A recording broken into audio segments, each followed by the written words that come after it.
everyone. Welcome to Inside the Birds Pregame Live, presented by MOJO, the sports stock market. We're here at Rivers Casino and Sportsbook on Delaware Ave, where Philly loves a winner. Merry Christmas Eve, Happy Hanukkah, Happy Holidays to everybody out there. And please, please, please, stay warm. I know we are trying to here at Inside the Birds Live.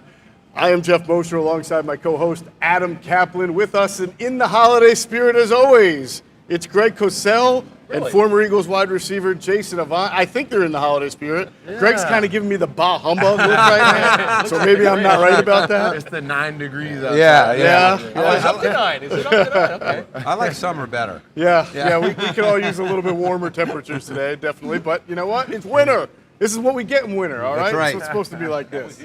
All right, well, what could go better alongside Christmas Eve than one of the greatest rivalries in all of sports, and that's the Philadelphia Eagles versus the Dallas Cowboys for the second time this year. It's going to be in Arlington, Texas at AT&T Stadium, where the 13-1 Philadelphia Eagles will look to clinch the NFC East for the first time since all the way back in 2019, which really isn't that long ago. However, as the stat I love to tell everybody, if the Eagles clinch the division today with a win, it will be 18 straight seasons that the NFC East was won by a different team than the year before. Not since the 03-04 Eagles has there been a repeat champion.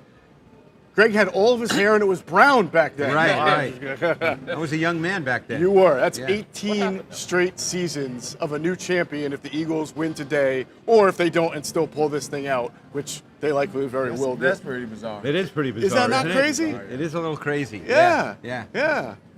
Well, look, the Eagles are coming off a 25-20 win in Chicago on Sunday. It was their 6th consecutive win. It did come with a price tag. We'll talk about that in a minute. The Cowboys, man, it got worse for them. They lost on a walk-off interception return for a touchdown to the Jags last Sunday in overtime. They enter the game today 10-4, already with a loss to the Eagles, and that was a 40-34 defeat that they suffered last week to Doug Peterson and the Jags. Apparently somebody sent Doug a whole bunch of cheesesteaks. Yes. Yeah. Gotta love Philadelphia. Look, you send in Doug Peterson cheastesteaks. They're tailgating for Jim Gardner's last show. What other city has that? You didn't hear about that? No, there were fans tailgating at Jim Gardner's last newscast the other night. Unbelievable. By the way, salute to Jim Gardner, one of the best that's ever done it. Really proud of his career and everything that he has accomplished here at Inside the Birds. By the way, I did reach out to him. Did you? Some months ago to get. I know him a little bit through social media, and he said after my retirement he would do it. And he responded to you? He did. Yeah. Wow. How about that? I know, isn't that shocking? Yeah. I know. Because I know most people don't. Yeah. I try not to, but it's impossible. Oh, man. Well, listen, there have been some incredible Eagles-Cowboys late-season games in the past. We were just reminiscing before the show started at one of them. So, Jason, I kind of want to start the show asking you this. Yeah. When you have a game of this magnitude that we're about to break down, it's Eagles-Cowboys, which even if both teams had 0 wins would still be right now a big game. What is the locker room like before a game like this when you're an Eagles player and you're about to play the Cowboys? Depending on the situation, but most of the time you're really amped up to play just because you know the significance of the history and how much this city wants to beat the Cowboys. So it's the extra added motivation. There's pressure. There's also coaching throughout the entire week about the importance of winning this game. So you hear it from every level. You hear it when you wake up in the morning, if you turn the television on. You hear it if you're coming into the stadium, the security guard has something to say about it. You hear it from the coaching staff. You hear it from the person that's making your food. You hear it constantly. So you want to win this game. Is it a quiet intensity 20 minutes before you guys go out on the field, or is everybody looking at each other? Like, what is that moment like, or is everybody loose? Everybody gets ready in their own way. Okay. You always got the extra hype person. Every team has this guy that's screaming in the locker room, cursing and getting up for the game. Every team. Who was your guy? Who did you guys have? You have a bunch of guys. You had Cullen. You had Dawkins was different, but not like from a curse standpoint or anything like that. But there's always one guy that's Anyone extra on hype. offense when you were there? No, offensive guys don't get hyped No, it's the because we defensive got to guys. focus. Okay. Yeah, we got to think about game plans and staying on side and second colors and Yeah. all types of stuff. You got to focus. It's usually the defensive guys. Well, Chris Perry was the only offensive guy. He was a battering ram running back for Chris Perry from Maryland? From Maryland. Michigan Wait. that went to Cincinnati. Oh, okay. That was the only guy I knew on offense Oh, that I was see. just very loud. Yeah. Yeah, he was a hype Yeah. man. But yeah, How so about every that? guy gets prepared different. You may have your guys that are sitting in the corner. You got your guys that are yelling and trying to get everybody hype. So it's different. All right, well, we're getting hype right here at Jack's Bar and Grill at Rivers Casino and Sportsbook. Still a lot of time before today's 4:25 kickoff to come on down, watch games on the big screens. You got the leather recliners. 10 games today. A lot of NFL football On games Saturday. It's to like a watch Sunday, today. you Yeah, know? it's almost like Saturday became Sunday. Because I think there's Exactly. only 3 games tomorrow. Correct. Right, 3 games all spread out so everybody can watch all the games. Right. Smart of the NFL to do that.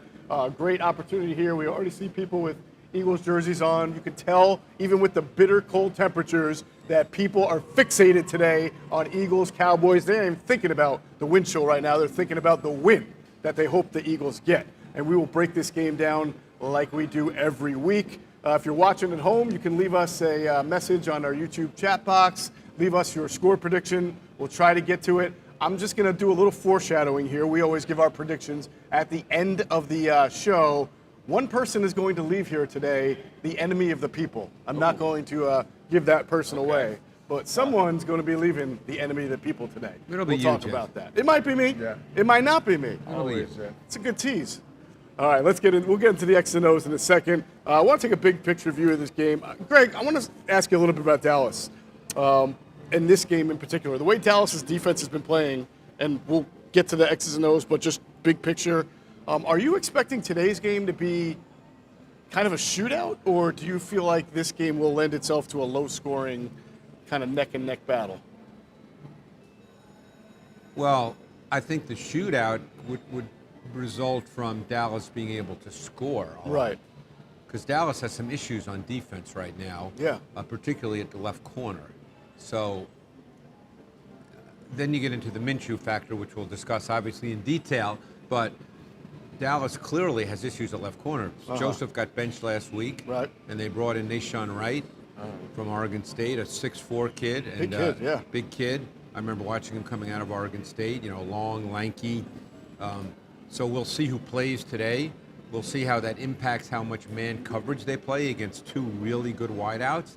They've been a high percentage man-to-man defense. If you're talking big picture, Yeah. that's the way they've been under Dan Quinn. Although there have been games this year where that percentage has sort of been adjusted depending on who they're playing.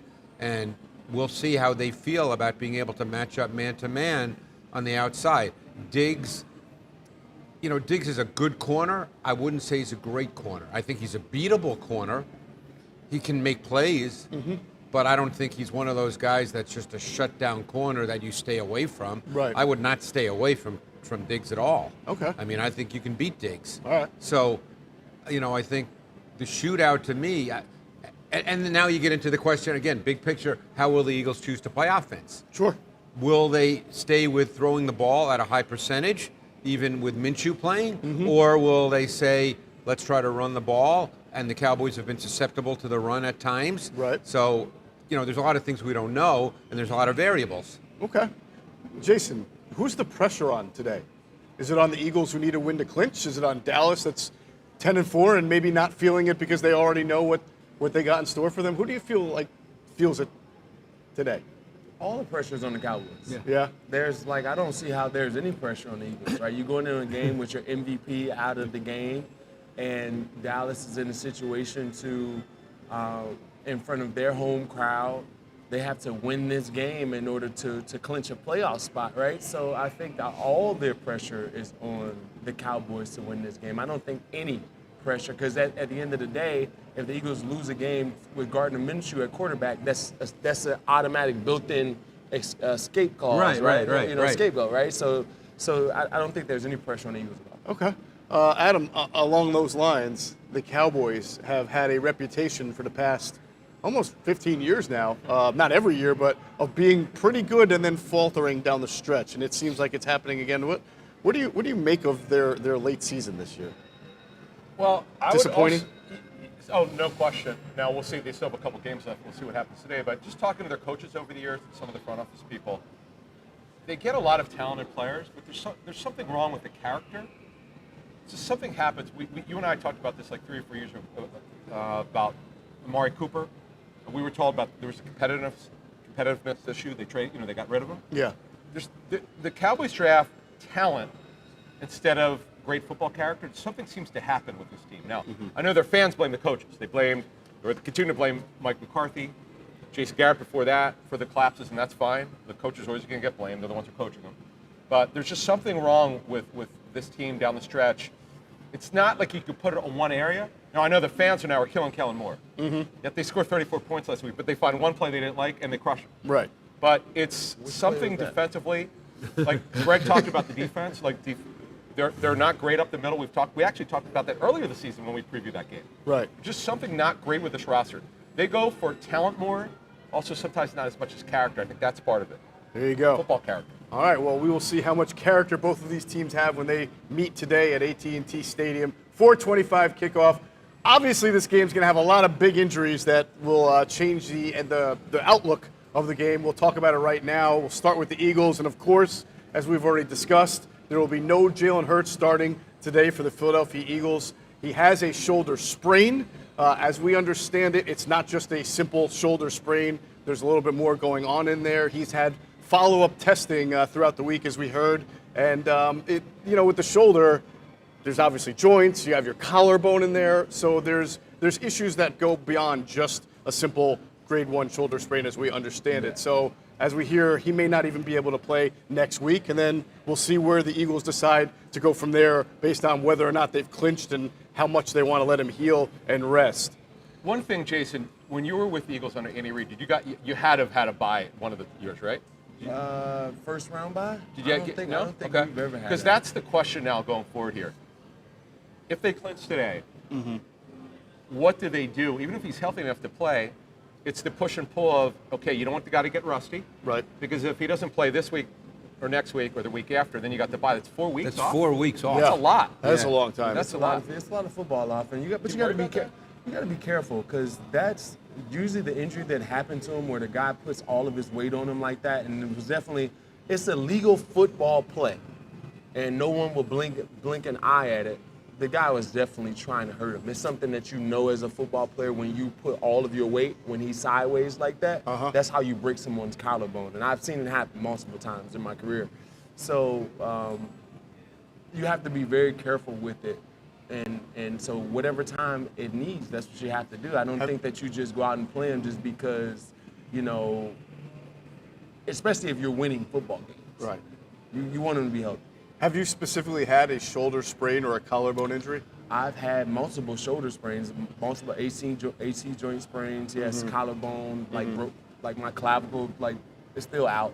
But yeah, so I've had multiple things like that. Now, my position is different. I don't have to throw the ball. All I have to do is be able to get my hand to about this point. I can play. So it's different for me. And I can protect myself a little bit better, especially, depending on who the quarterback is. He can't always protect himself. And that's the question that you have. It's not about what's left in the season. It's about the player with the mentality that he has. He's a guy that's so competitive that he's going to forget in the moment, and I have to protect him rather than him protecting himself. Sure. The other issue is game planning, because let's say that you're playing him and you're not quite sure that he's 100%.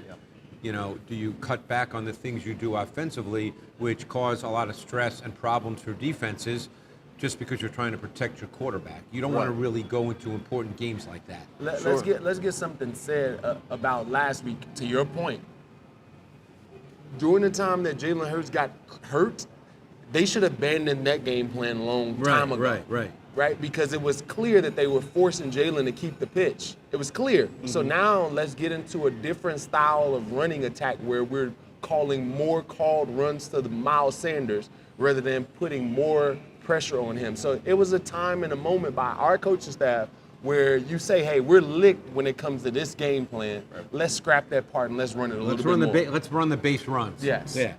Jason, I want to get back to just your time as a player. If you had 4 weeks off, you as a receiver, how would you How would you stay fresh and get your timing down? You can't.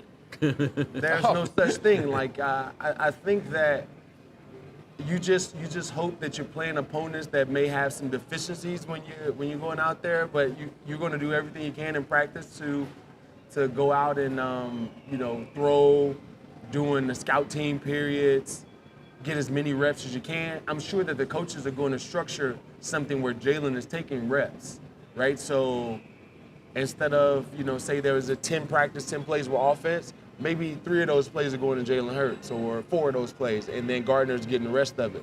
And then there's going to be a lot of after-hours work as well. So that's the only way that I see him trying to stay in it. Other than that, game experience is definitely different. Let me ask you one last medical question as it pertains to the situation. In your career, how often have you had an injury, you had a test, revealed an injury, but then follow-up testing showed it might have been more than what it was originally showed? Is that when that happens? Does that happen? Is that kind of frequent with NFL players and injuries? Well, that happens because the doctors are not exempt from the influence of the organization. Right. So that happens. That's a great point. And it's not like an independent doctor from outside of the team. The team is paying these doctors. Right. So yes, the doctor will give their expert opinion, but that expert opinion it will never be so definitive where there's not room for a trainer or organization to have some input. Sure. So therefore, you always will have an instance where a player needs to go get an outside perspective. Right. And it's just good. Just think about the concussion protocols and what we have today. When it was in the hands of the NFL, there was always the influence of the NFL, of the team, of the player, and therefore it's hard to get a clear indication if a guy's concussed or not. Right. When you bring in an outside person, now we see differences. Mm-hmm. So, and it's the same way when it comes to medical injuries. Right. Okay. And just to be clear, I don't know that that's the case with Jalen, that they No, that he had to seek outside counsel. we I just heard don't know that. he was just But doing actually- follow-ups. Yeah, One thing I would tell we you- don't know that. We Right. don't know at all. Clubs now more often will actually suggest to the agent, have him get a second opinion. Right. Particularly on the injury. Which was not the case when I Well, first started because covering there's the league. potential lawsuits involved now. Well, it's also, Right. but you want to know, depends on how conclusive the first Right, MRI right, was. right, Yeah. right. You want to further testing. And that trust has been eroded. So the best thing you can do is to reestablish the trust and say, hey, if you want an outside opinion, we're okay with that, Right. and we're not Yeah. putting any pressure on you to trust our doctors. All right. Well, as we know, Jalen Hurts not playing today. We'll see what happens next week against New Orleans. Also, not playing today for the Philadelphia Eagles because they are injured reserve. Some familiar names. This is the 4th game of IR that C.J. Gardner-Johnson, the safety, will miss. We'll have to see this week if he's able to be activated into the practice window. 3rd game out for Robert Quinn, so he has one more game left on IR potentially. And the punter, Aaron Sipos, missing his 2nd game. Those guys are all injured reserve. Good news, Dallas Goedert is active and should be able to play today. And first time he'll play since missing the last 5 games, since their last loss, their only loss of the season against Washington, and he will be much needed for the offense today.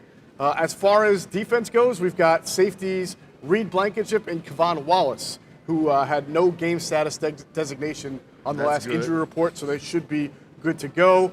Zach Pascal was upgraded to also no game status designation. He had a concussion. They needed him. They clarified it. He had the concussion in the last game and didn't work earlier in the week.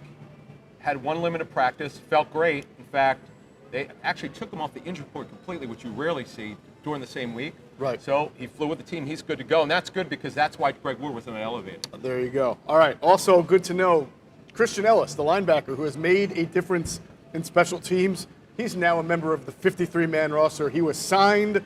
Tyree Jackson, who hurt his knee, was placed on IR, so that is your corresponding move. And, of course, Brett Kern, the punter, was elevated for the 2nd time. He's got one more elevation to go here in the regular season. That's about it for the Eagles' injuries and transactions. Now, the Cowboys themselves also nursing some major injuries. Right tackle Terrence Steele is on IR. He has been, interestingly, replaced by both Jason Peters, who we know well, and Tyron Smith, who was coming back from his injury that he suffered earlier. Two guys who spent almost all of their career at left tackle were taking snaps at right tackle with Terrence Steele out. Greg, someone on the Cowboys said they felt Terrence Steele was making a strong case for one of the best right tackles in football. Was that strong, or do you? No, he's a good player. Okay. I noticed that last year when he came in, and I said, this guy's really good. And then they had to move him to left tackle last year, and he very good. Right. But he's been a good right tackle. So now that Tyron Smith is back, Smith played 50 snaps last week, and Peters played 21. Right. But they clearly did not want to move the rookie Tyler Smith, who's gotten incrementally better as this season has gone on. They did not want to move him to right tackle. Right. Because he's going to be their left tackle going forward. Sure. So Tyron Smith played right tackle and Peters played. My guess is, assuming that Tyron Smith felt fine, that he'd probably get the large majority of the snaps at right tackle. Yeah, I can only imagine what went through the minds of both Tyron Smith and Jason Peters, who will probably both be in the Hall of Fame, that they're going to keep the rookie at left tackle, and those guys are the one that have to Peters has also move played over. some left guard this year as well for them. Yes. Well, Yeah. that's you have to sacrifice for the team. Yeah. You know that a guy is going to struggle heavily at right tackle, and you have a veteran guy that's more diverse. Right. True. You have to suffer through that. The Eagles have had this as well, so it's not something that we're not used to. Didn't Peters take reps at guard, Jeff? Yeah, he If I played. recall He's correctly? played a bunch of left guard this year. Yeah, as well. Yeah. but This when he was year, here but with he the went Eagles- here, I Oh, think. oh. Well, he's and he finished trying. Yeah. Okay, yeah. Tyron Smith. It's funny. I looked him up. Because it seems like he's been around for a long time. Yeah. He's 32 years I know. old. All of a I sudden, thought because he he was came in older. the league very young. Probably 20. He's 32 years old? Yeah. Seems like he's much older. Yeah. Because he came in the league at like 20. Yep. When he came into USC, Has it been that long? I know. I was kind of blown away by that. I've been blown away in general over the last few years about tackles in particular, the punishment that you take at that position. Yet we've seen Whitworth, Peters, both into their 40s. Tyron Smith, who's not old, but still 32, and all the injuries he's been through is a lot of snaps. That's a lot. That's a lot of background. snaps. A lot of snaps. Hold on now. What's Hold that? on, not so fast, my friend. Guards and centers, they take a little bit more. Right, but pounding. Tyron's been injured so much, is what Yeah, I'm saying. yeah, He's usually guys like that. Well, it's he's had a hard for them. back injury, Yeah. and backs back are problems. hard to totally go away. Away from, Sure. yeah. Yeah. Always lingering. Yeah. Who's the other guy was around for? How long has Trent Williams been Trent in Williams this league seems for? like he's been in the league. And, a feel long like he's time. been in the league he's forever. still- He's I so was talking to strong. someone this week, and again, someone who probably studies the offensive line a little more than I do. I mean, I have my opinions, but I'm not watching each guy. I can't chart offensive linemen, but I think Trent Williams and Lane Johnson have been arguably the two best offensive linemen in football this year. Yeah, that wouldn't surprise me. Trent's been. He's unbelievable. He has been. The way he's- he the moves oh, is like ridiculous. A Corvette. Now Absolutely. he's probably 34 years old too. Yeah. And Tyron Smith just turned 32 last week. Did he? In fact, it seems like He's been got in the league for 5 years 15 left. Did you wish him a happy birthday? No, I did not. All right. Also out for the terrible game. Cowboys.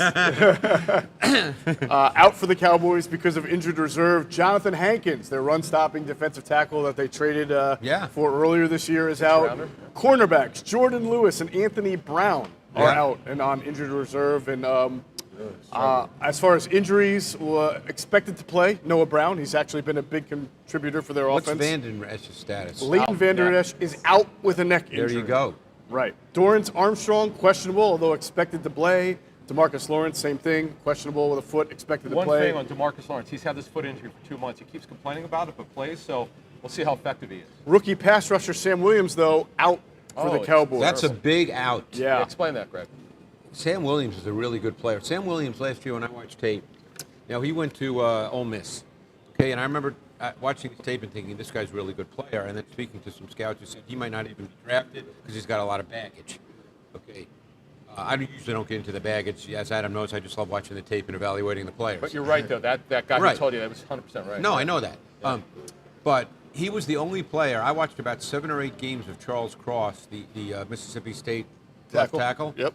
And Williams was the only guy who gave Cross a really hard time. And I really like Williams' tape a lot. He played outside, he played inside. He's done the same thing for the Cowboys this year. And he has started to get more snaps in recent weeks, and they're using him in much more critical situations. But obviously he's out today. That's a big loss. He's an important player on their defensive front. Yeah, there was a lot of uproar when they, I guess, from the fans there, and even the national folks who, don't like the Cowboys, when they let that whole fiasco with Randy Gregory Yep. assuming he was going to resign, that he didn't. He signed with Denver, and they kept saying, well, "Oh, it's a big loss, it's a big loss." But up until last week, the Cowboys were leading the NFL in sacks until the Eagles took over, but they're Right. still They're still second, second. and They're they're still very second. high in pressures and Yep, hurries yep. and all of that. Yeah. So they've seemingly. What kind of year has Randy Gregory had? Has he done anything? He's in been Denver? hurt a He just lot. got back. That's what I He just thought. got back. He hasn't played a Knee lot. problem. Yeah. Sometimes the Cowboys best win. dealers are the ones that you don't make. That's the Eagles. They know that. Oh. Well, and jinx it's funny. it. It kind of plays to Adam's point about the Cowboys and the football character, because Gregory, I remember watching Gregory in Nebraska, and he just looked the part of an edge pass rusher. He's long, he's sinewy, he's athletic. Like, he's the kind of guy, if he was a totally clean guy all the way, you'd think, God, this guy's going to get 15 sacks every single year. And he's had other issues, obviously. And Sam Williams, though, the player on tape's really, really good. But then you get into that football character issue again, because I would bet he was not on a lot of teams' boards. You might know that better than It was I am. pretty bad. Yeah. But when he won the second, it was kind of shocking, to be Yeah. honest with you, based on what we knew about Right. him. Perfect Not, for not when it was the Cowboys. Cowboys. But though. talent-wise, it was not shocking. Right. No, Because no, he I does get have that. that I kind get of it. talent. Right. But this is what they've done under Jerry Jones for nearly 30 years. Yeah. They're willing to take risks that other teams are not. Right. There you go. Feast or famine. All right. Good playing for the Cowboys today. They're happy about this. Will be expected to play, I should say. Micah Parsons, he had an illness. Trevon Diggs also with an illness. And Jaron Kearse was questionable. He's expected to play. He was dealing with a shoulder injury. Well, Those he's are important to them. Three really important parts of their Because defense. Yeah. they don't play a base defense. They don't play a 4-3. They play big nickel as their base. Right. So they play with three safeties as their base defense, and Kearse is critical. One of the bigger safeties in the league, right? Yeah, he's 6'4", 220. 220, yeah. All right. Last but not least, the Cowboys elevated veteran corner Mackenzie Alexander, former first-round pick of the Vikings, I believe. Yes. Yeah, from their He's practice played nickel squad. for Get a Zach little had two depth. tours of duty with them.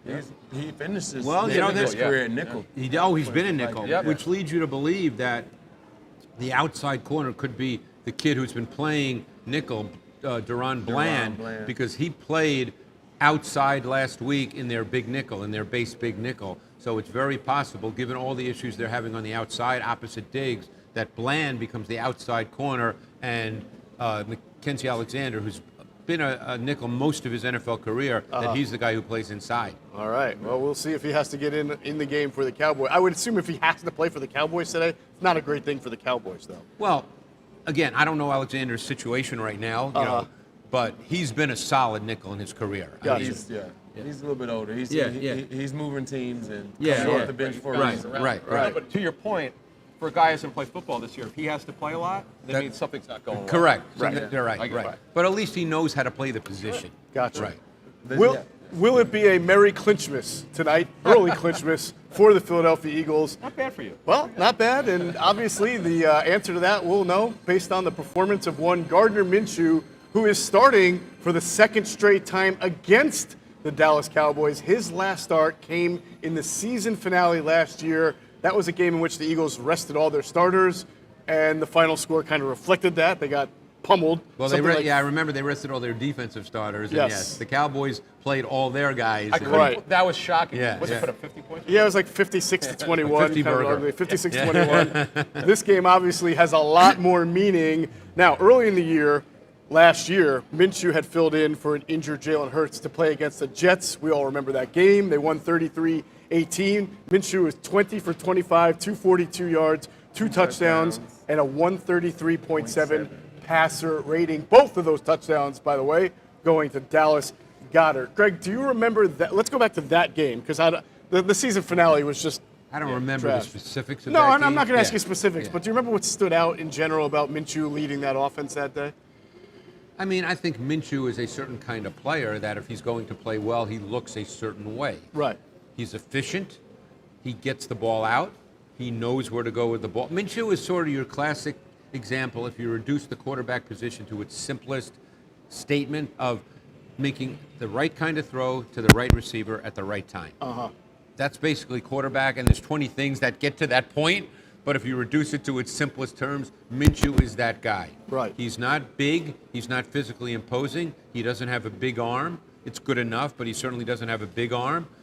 But he knows how to play quarterback. He's efficient. The ball comes out. You don't see him get stuck in the pocket very often where he doesn't know where to go or it's muddy to him. I think, and Adam made this point, I think there have been times it shows up on tape where there are times I think he's not confident in where to go with the football at times. And I think that's when he can make some poor decisions and reckless decisions, which he did when he was a starter. And it's one reason why. I mean, I talked to 2 coaches, one who loved him and one who couldn't stand him. And they're both veteran coaches who've been in the league a long time. No, it's really interesting how that works. I mean, and you know both, and you'd say they're both good coaches, and you'd have respect for both of them. The guy who didn't like him, what did he not like? He said he couldn't handle adversity at all. That's it. That's fascinating. Is he going back to Washington? State? Jacksonville. Yeah. Okay. He said that if things were not going smoothly, that he couldn't handle it at all. I specifically asked that question to John DiFilippo. We had him on for our Patreon subscribers this week because he coached him in Jacksonville. And I said, a guy like that's very known for being emotional and wearing his emotions on his sleeve, being a little bit cartoonish with the cut-off shorts. And I asked John specifically, what is he like when things aren't going well? Because from the outside, you would think maybe he doesn't handle it well because he plays with so much emotion.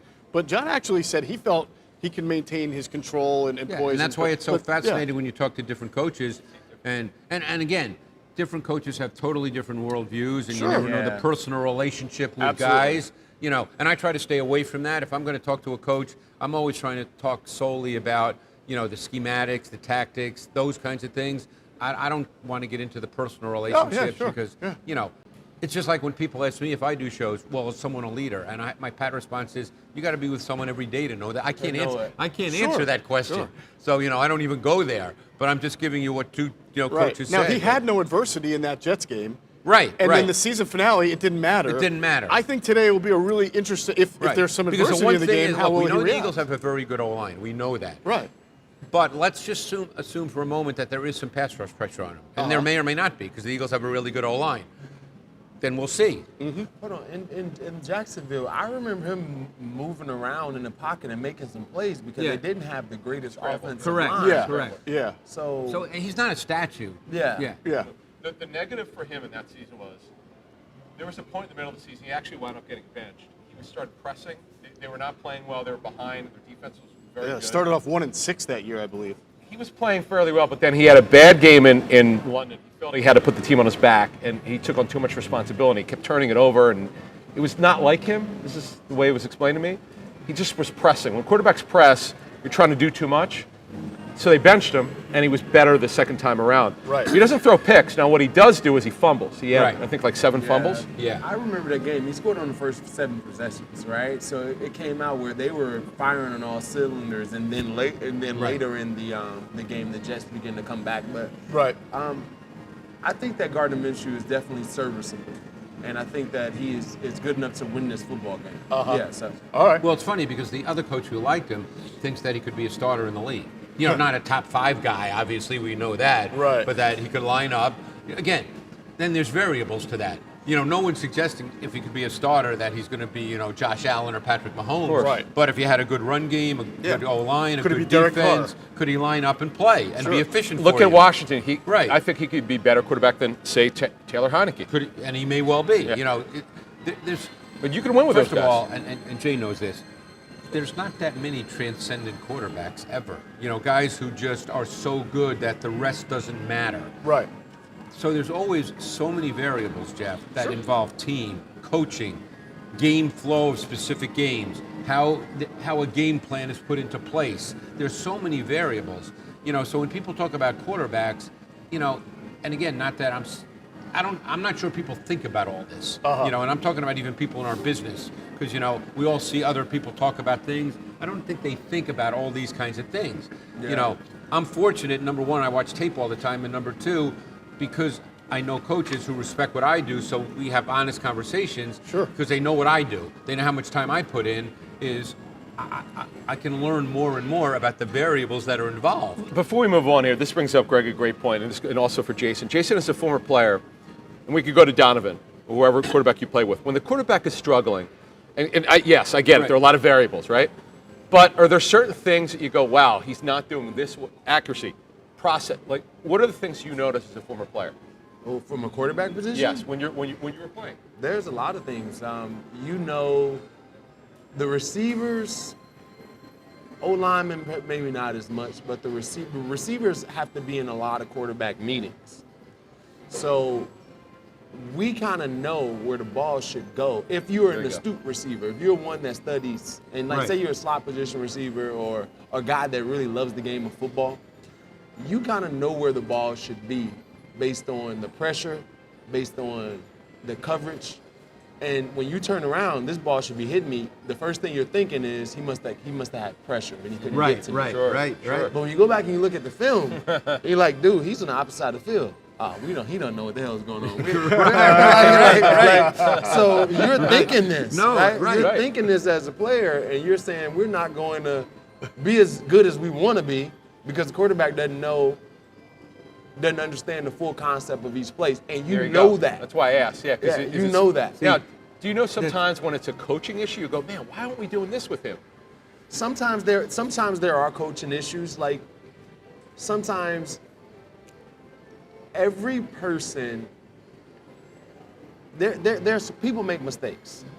There may be a game plan issue. Like this week, this is a Nick Sirianni, Shane Steichen game plan. Right. Where you got a backup quarterback, you got a dominant pass who's different rush. from your starter. Yes. That's different. Right. Yeah. And we've been running run pass option. Right. Like this is an offensive coordinator's game. Right. This game. So it's a great point. When you have these types of games, or you have, you got to be able to make those adjustments. So yes, are they coaching at times? Yeah, like you got to know what's in the wheelhouse of your player and do what's best for him, rather than what you want to do. And that's a hard thing to. But some coordinators love that challenge. Some coordinators love it, and some guys just don't function well. No, because they do what they do. Right, and they force it. Right. But that's why the staff is so good. Right. Because they looked at what Hurts is good at, and they added some stuff, and now you see how good he is, because they know who he is, as Greg's talked about. They're with him every day. They know what he's capable of doing and not capable of doing, and it's working pretty well. And Jeff, just to, I know we want to get to other stuff, but that's why when I hear people talk about quarterbacks, I'm talking about like sports talk radio, which by the way, people listen to all this stuff, and I just think to myself, you have to know so much more detail to be able to make comments like that. Mm-hmm. I mean, Jay made a great point. It struck me when I was listening to Jay just talk now about receivers, because they know the route concepts, obviously, and they know based on coverage where the ball should go. Yeah. Yeah, so if the quarterback doesn't do that, like let me give you a really simple example, okay? Mm-hmm.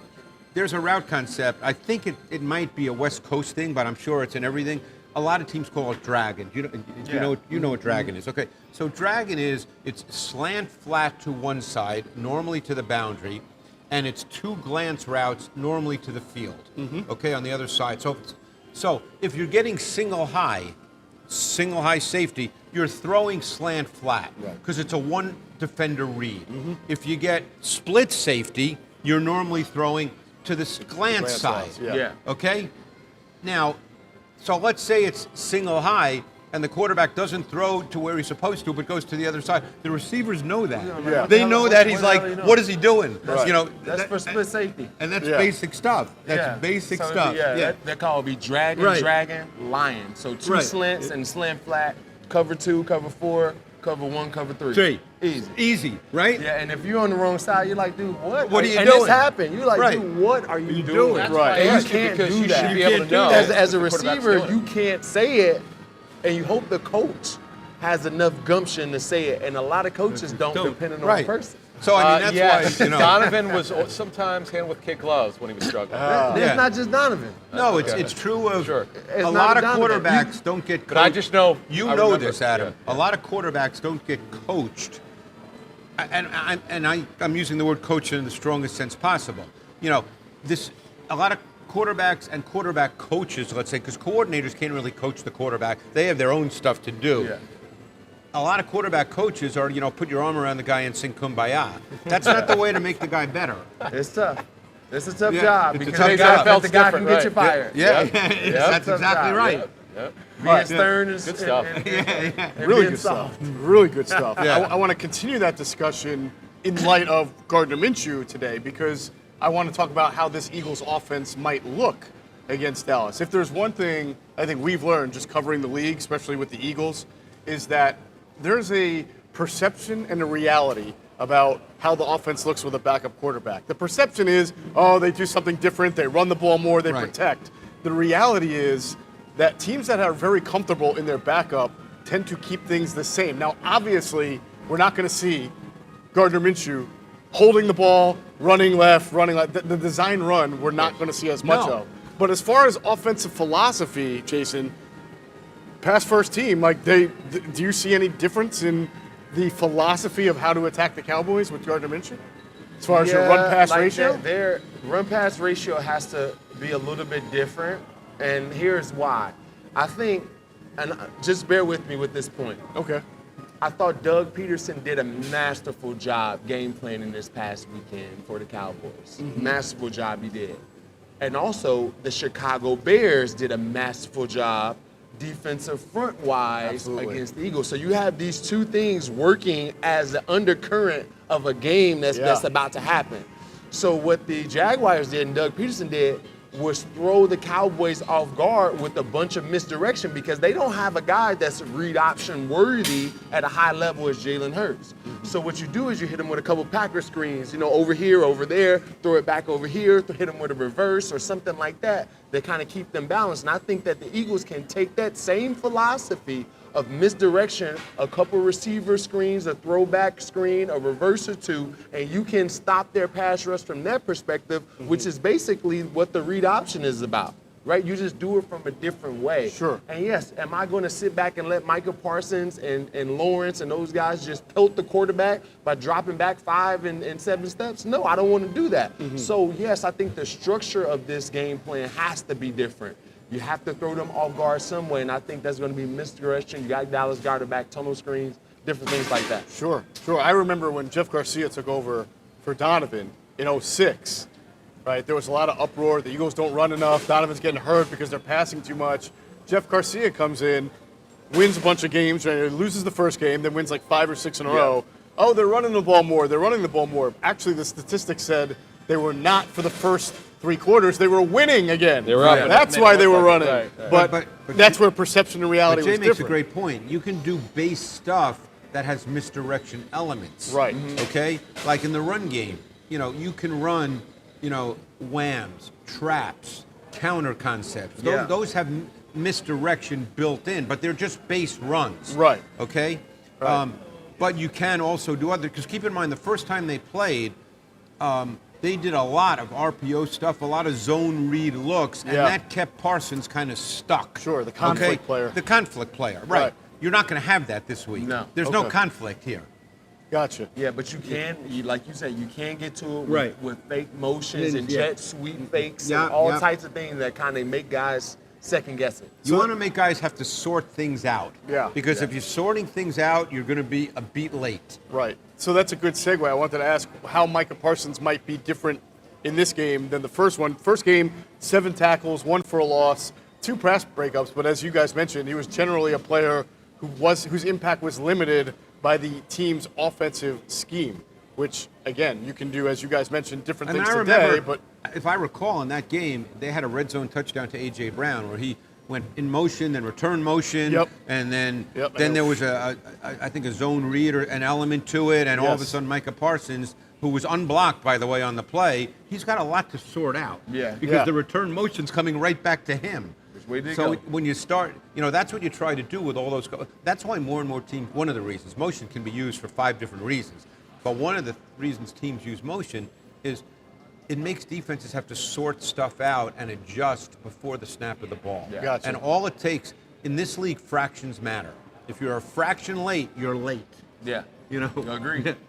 Micah Parsons leads the Cowboys. He has 13 sacks. That's tied for 4th in the NFL. He also has 14 tackles for a loss, 24 quarterback hits, and 3 forced fumbles and a partridge and a pear tree.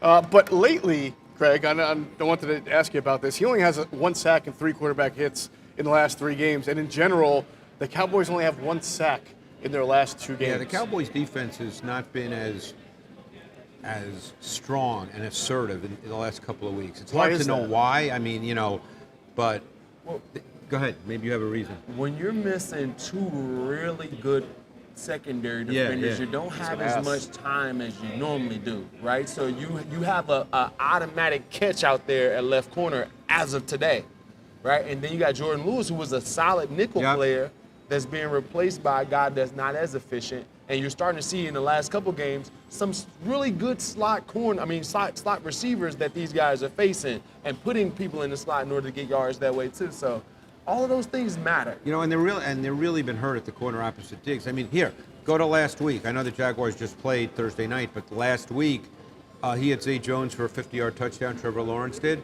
It was an out and go, and they actually got an inside pass rush on Trevor Lawrence, but he moved outside the pocket, and because the out and go beat Joseph so badly, you know, the throw was there. Right. You know, so those things always work together. They've been having issues in the secondary. They've been getting crushed. Slot receivers over the last 4 weeks are crushing them. Yeah.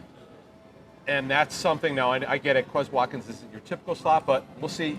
It's not like they won't motion or put Smith inside. Right. So that's an area where they'll win it. And Kelvin Joseph is really talented.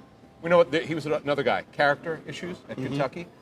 But That's what got him at Kentucky. Wasn't he at LSU first? He was a Yes. big-time recruit at LSU, and not to be sarcastic, but he got kicked out of LSU, and normally that doesn't happen. Yeah, it gotta be bad. Yeah. So, you know. I like the way you said that. Yeah. So he ended up in Kentucky, and talent-wise, watching his tape, he looked like a top 40 type pick. Actually, but he has really struggled in the NFL. From a pure football, non-character stuff, first-round grades. For a lot of teams, the character.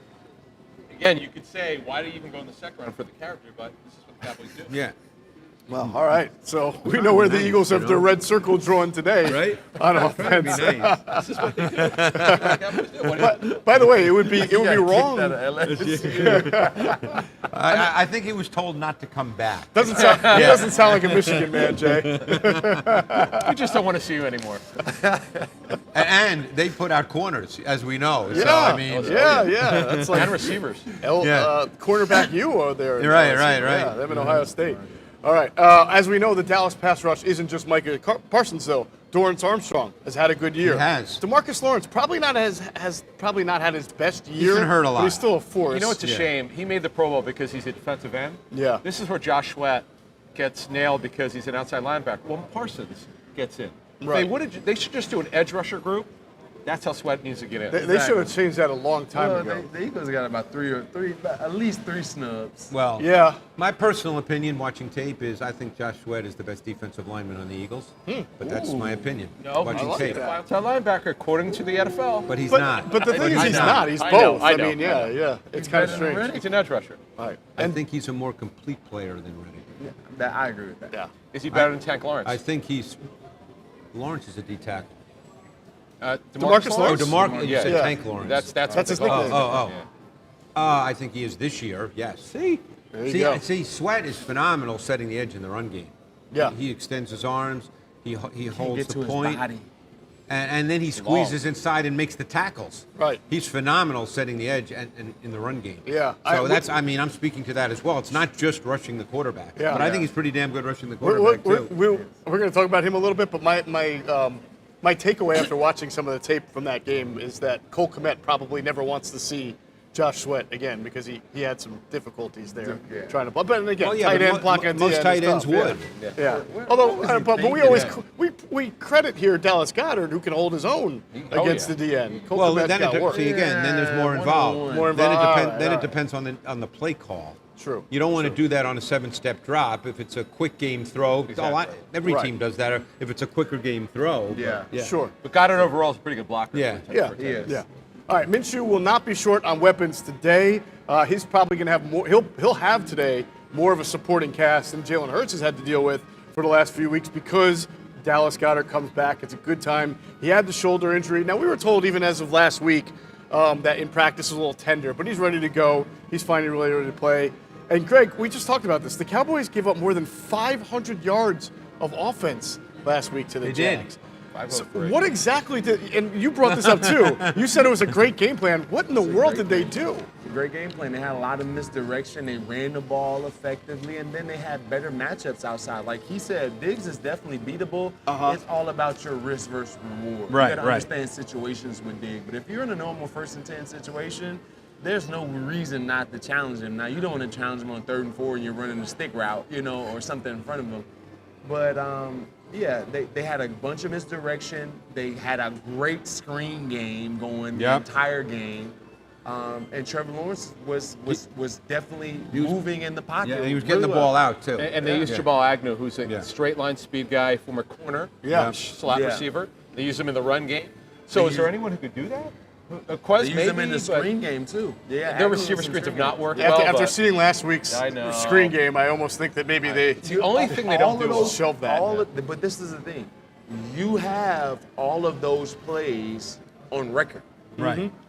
Because Doug was there. And those plays are Andy plays. Like I was looking at the play, I was like, oh, this packet screen. Oh, this play is this. Like that's the entire that. game. Right. The entire game. I'm Was like, there oh, a goal it's line shovel to the tight end or the running back coming across the line? There's always a pitch. Right, from Andy, yeah. There's always a pitch. The Jaguars used the pitch last week too. I think they just had a really good feel for concepts too against man coverage. They did that wheel route to Kirk a number of times, which is it's basically a natural pick element to it. The play I'm talking about. Yeah. They had a really good feel for what the Cowboys play in given situations. Zay Jones killed him. They What killed happened him on there? 3rd down. Right. You're talking about the inside fade, but this Yeah, is yeah. delayed because the Yeah, guy. yeah. It's called zebra swing. You're right. Zebra swing. Sure. Right. So if we're looking at the matchups, and Dallas does play a lot of man, as Greg mentioned, especially on 3rd down. If you've got A.J. Brown on Diggs, and if you've got Jaron Kearse on Dallas Goedert, wouldn't you think Gardner Minshew is looking at the Devontae Smith against the backup corners, and as a scheme, as an overall, maybe Nick Sirianni is trying to isolate Devontae against their 3rd best defender? There's no way that Trayvon Diggs can cover A.J. Brown. He just can't do it now. It's all about situations with Trayvon Diggs. Sure. As the quarterback, you just got to know that this guy is a sticks players in situations. Right. Mhm. But if there's a clear one-on-one matchup and he's in man coverage versus A.J. Brown, there's no way that he can guard him. That's you just can't. He can't do it. He's not that guy. When you say he's a sticks coverage player, give the people an idea of what you mean. Like, so for an example, if there is a situation where there's a 3rd and 6 and you're running a 5 or 6 yard out route versus Trayvon Diggs, that ball is going to get picked because he's going to recognize the situation in the game and that you're trying to get a 1st down right in front of him, and he's preferably in off coverage. Right.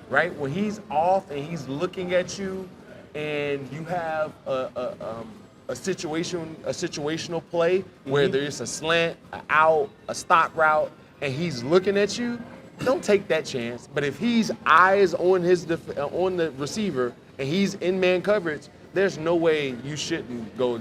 You should. Right. Yeah. So you like the matchup A.J. Brown on Diggs today, and you wouldn't be afraid to throw? Anytime. Okay. The only time, there's 2 situations where he's looking at you, and when there's a 50-50 ball down the field, he's good at it. He's in position. Yeah. Right. If it's a 50-50 ball down the field, he's not the 50-50 guy. Right. How unique of a player is the safety, Jaron Kearse, that we're talking about? He's 6'4". I think he's about 220. What did I say? Well, Javon? I meant Jaron. If I said Javon, my bad. Yeah. I mean, he's a little bit of a hybrid because he's used as a linebacker, and they, as I said, they play big nickel with 3 safeties. Yeah. But he is the tight end matchup in man coverage more often than not. Sure. So, that's a matchup that I would like too with Dallas Goedert. Right. So I think the big question here is because Dan Quinn's been doing this a long time, and Dan Quinn's a pretty smart guy. And I think particularly with the issues they're having at corner, and we'll see what they do. Like I said, maybe Bland stays on the outside and Alexander is the slot. The question is, does he feel he can match up? If he doesn't feel he can match up, maybe he'll play more zone. They've also played a lot of cover 2 this year in 2nd and long, 3rd and long situations. Maybe they do more of that. It's the Eagles present a lot of problems. I mean, they've got, with Goddard back, they've got 3 guys, putting aside Quez for the moment, who can run by anybody, but putting him aside for the moment because he's not really a high-volume target. Right. They have 3 guys who are really tough to cover one-on-one. Sure.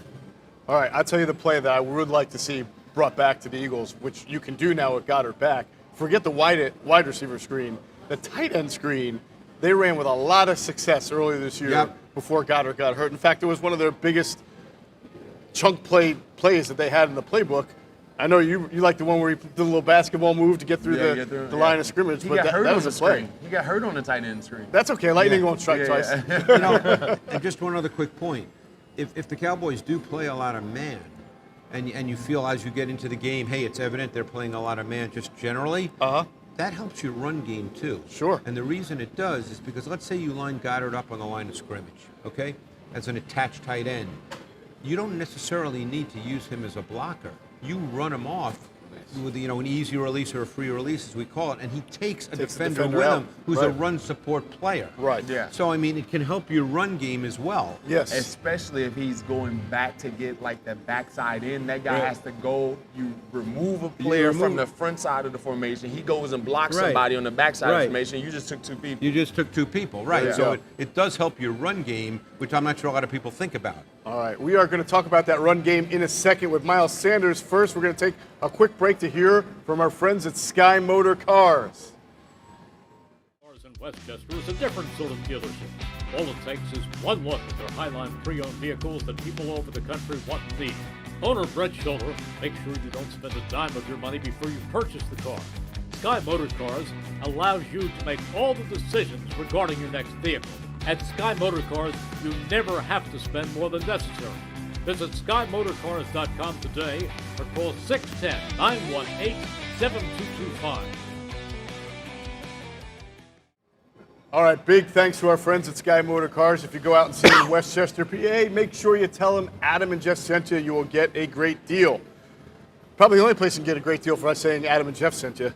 All right, let's go. Anywhere else, you might get kicked out. But Sky Motor Cars, you get a great deal. I don't know. Kelvin Joseph. All right, guys. Well, great deal in that private chat space you guys got. You're setting yourself up too easily, Jeff, you know? I too. Softball, lay it up. So the Eagles were criticized a little bit last week for not getting Miles Sanders more involved in the game plan. In fact, Q&A were a little hard on the coaches and the game plan a little bit on the Q&A podcast, but fair. Very fair. Very fair. Sanders, who was just named to his first Pro Bowl, by the way, congratulations to Miles Sanders, did not get a carry until 3 minutes into the second quarter. That is 18 minutes of football before Miles Sanders got a carry. 4 series. Now, I've lived through the entire Andy Reid era, and I cannot remember a game where a running back didn't get a carry until midway through the second quarter, early in the second quarter. His 11 carries were the third fewest this year. 42 yards, the second fewest.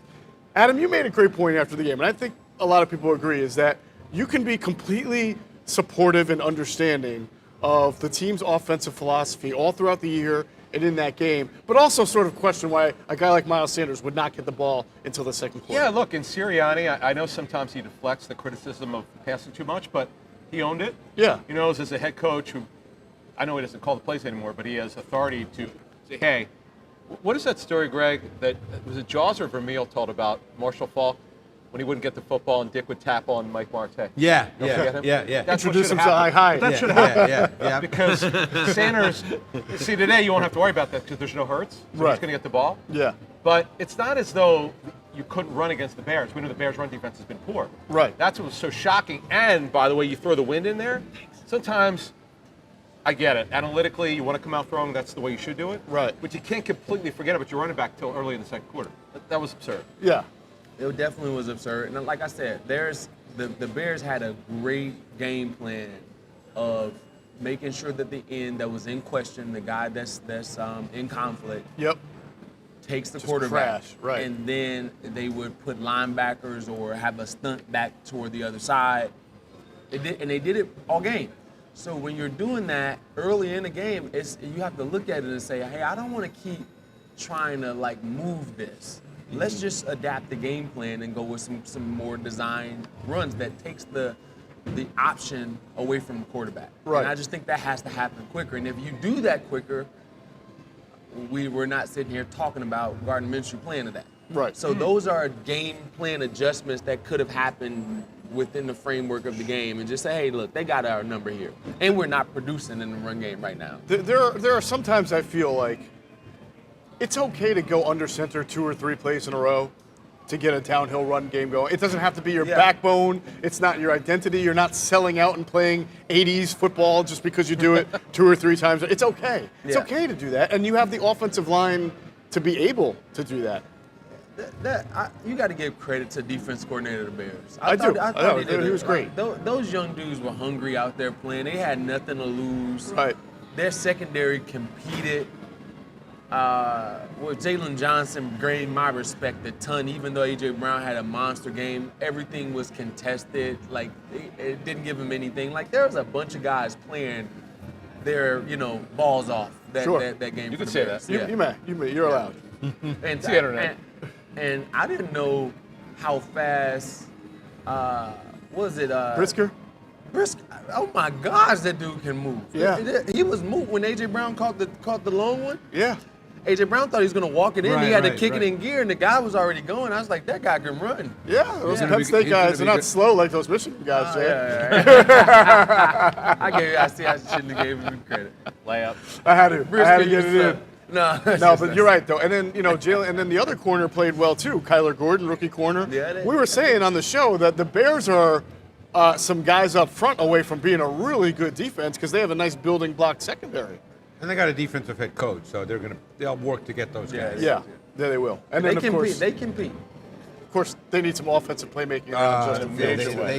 They need a lot on They offense. need to take the page of what the Eagles did to help Hurts out. Right. That's what the Bears need to do. Yeah. Because they've got nothing other They than got to Mooney. address their Mooney's whole out. line big time. Yeah, that Alex yeah. Leatherwood experiment in the middle of the game, obviously forced by Holy the Tevin smoke. Jenkins injury, did not work well. One question. Did you watch Leatherwood's tape at Alabama? Yeah, and I actually was fortunate enough.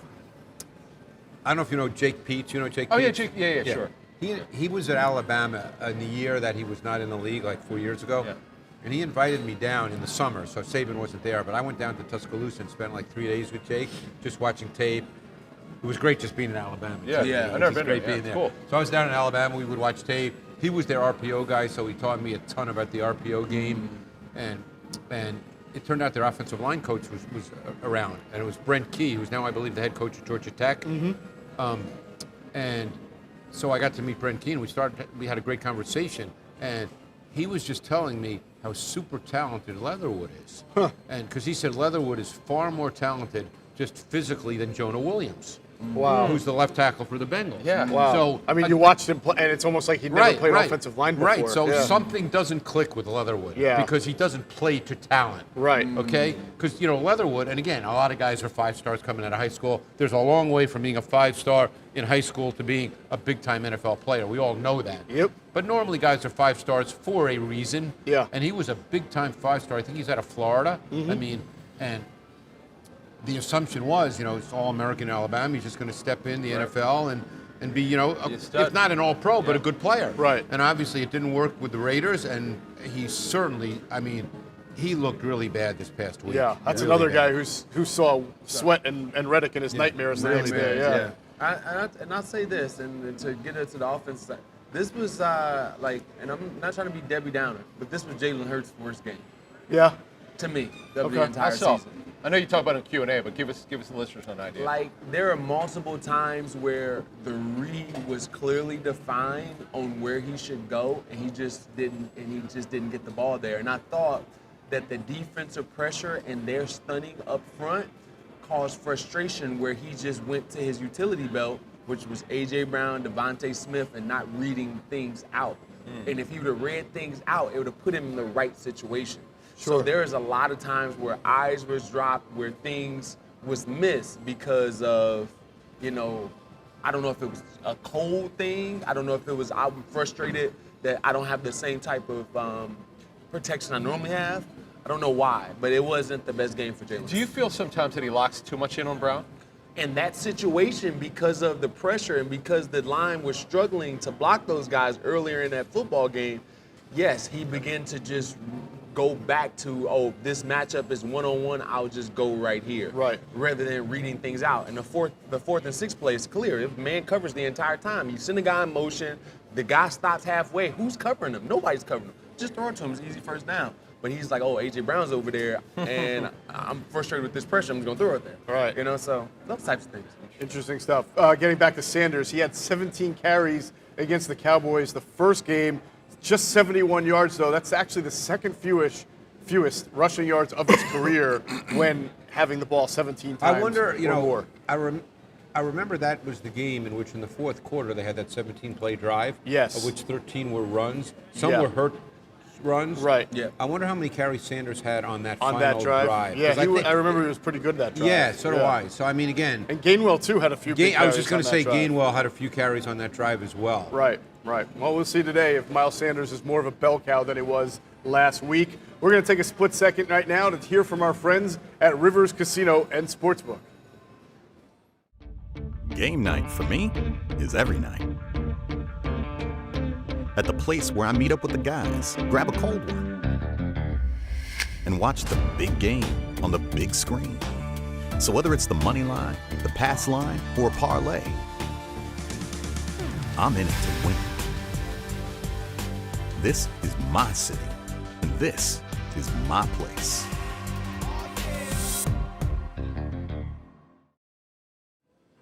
All right, big thanks to our friends here at Rivers Casino and Sportsbook, the host site of Inside the Birds Pregame Live. A great place to be, even on Christmas Eve. You got people, they're ready to watch football. They're filing in, enjoying themselves on the leather seats and the big screen TVs and getting some food here at Jack's Bar and Grill, where food is available every weekend for every Birds game. Specials here include $2 Miller Lights, $15 bottomless chips and salsa, $12 pretzel bites, and $16 easy peel shrimp.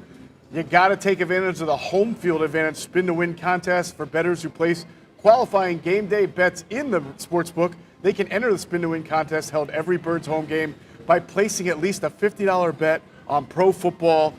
The maximum number of entries you're allowed is 3 per transaction. 8 winners get pulled via random drawing to spin the wheel.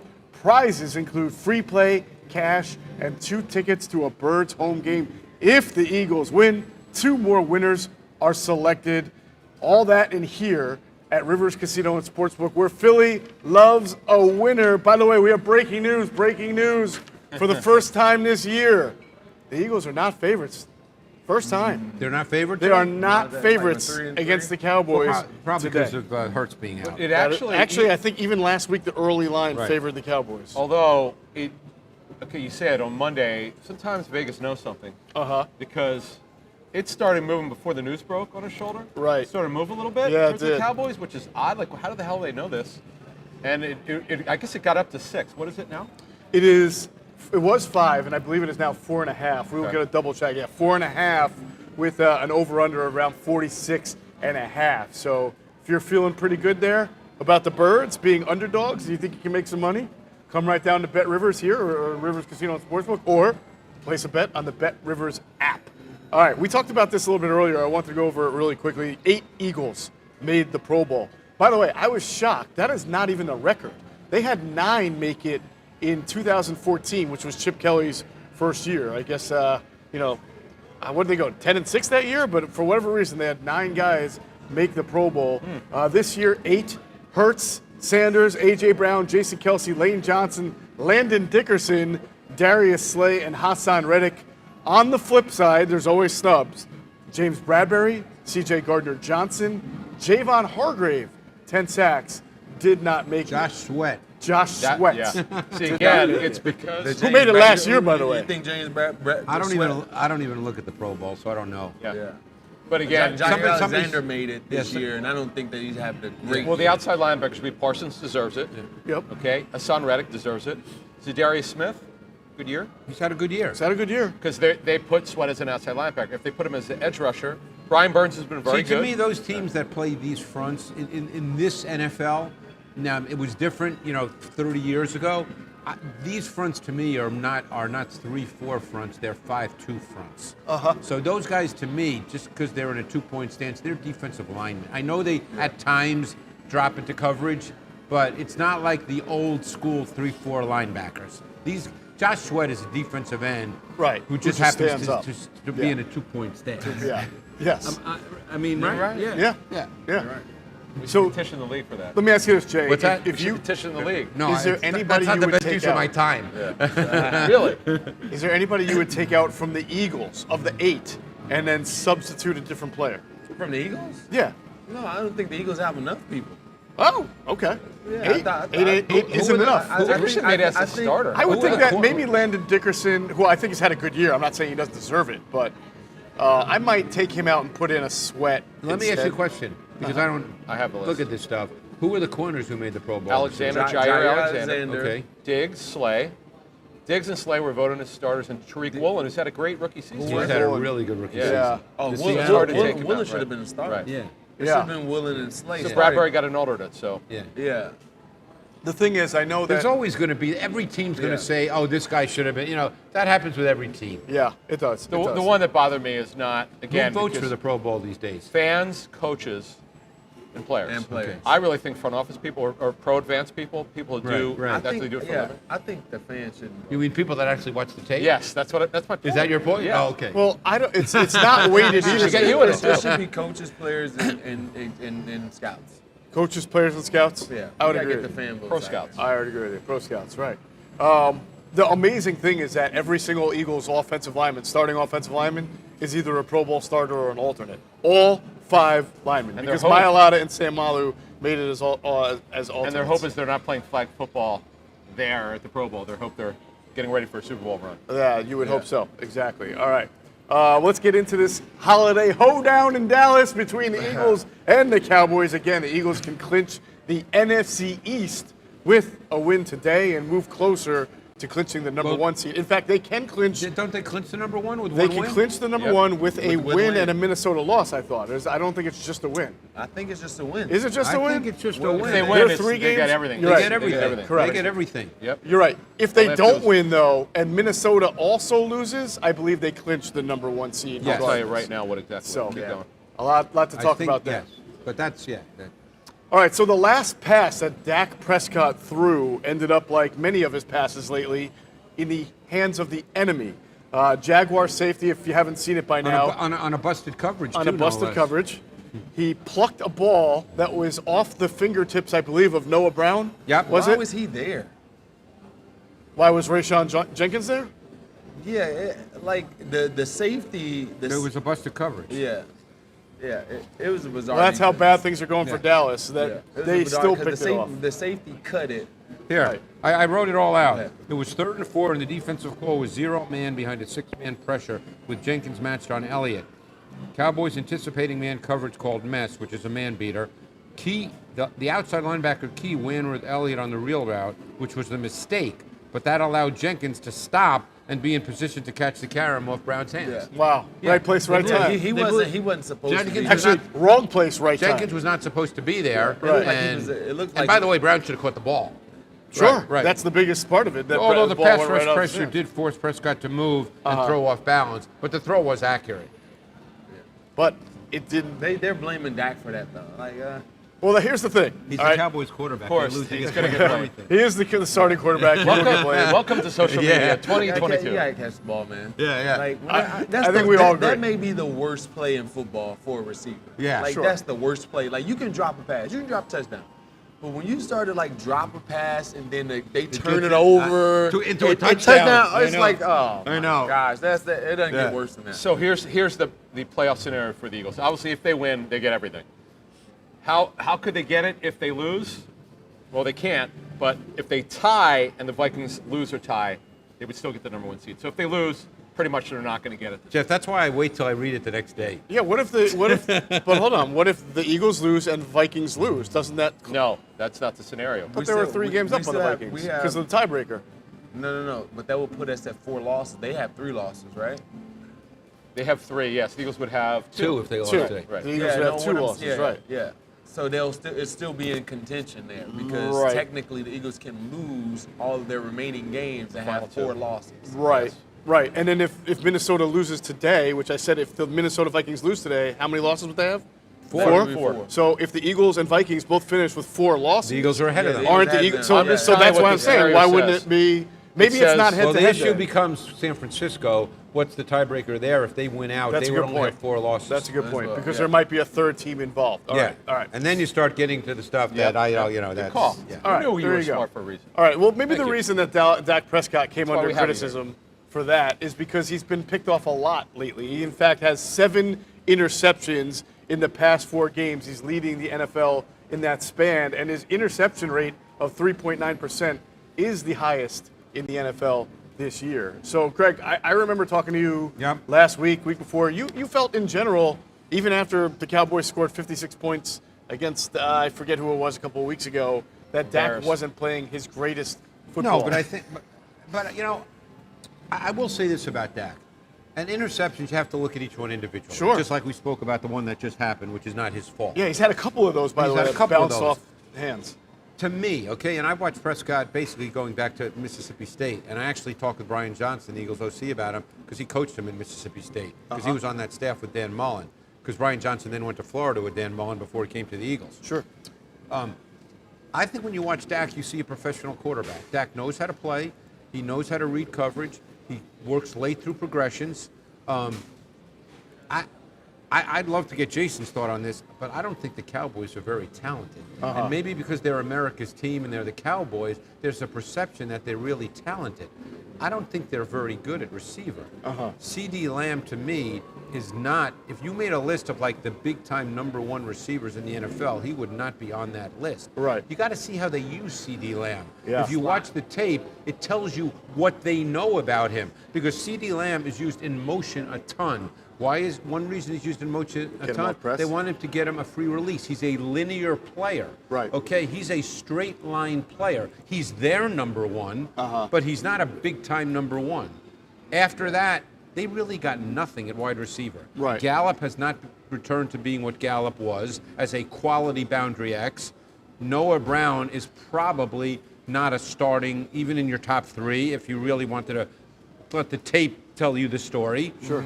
And Dalton Schultz is their tight end, but Dalton Schultz is not a top 5 or 6 tight end in the league. He's just their tight end, so he gets a lot of volume, and because he gets a lot of volume, he'll get catches, and people might think he's a really good tight end, but he's not. So they don't really have weapons. Yeah, you're speaking all facts. That's so like the tape tells when you break it down to it, they're not talented. And I said this the Don't entire you agree time. about what I said about Lamb? Oh yeah, 100%. Yeah.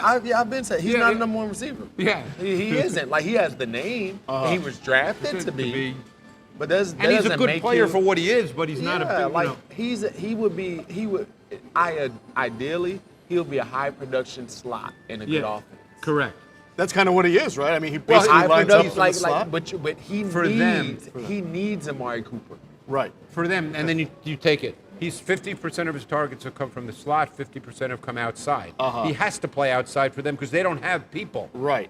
Right. Yeah, I mean, they're missing Amari Cooper. They're missing a guy that can win consistently one-on-one situations. Right. They don't have that guy. So when you don't have winners, your quarterback is forced to become a magician Right. and make it happen.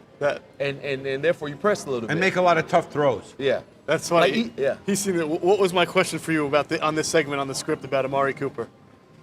Did they miss him? Did the Cowboys make a mistake? There's a reason why they moved him. Right. Because they didn't trust him. In fact, I'd reported at the time that he got benched for competitive reasons.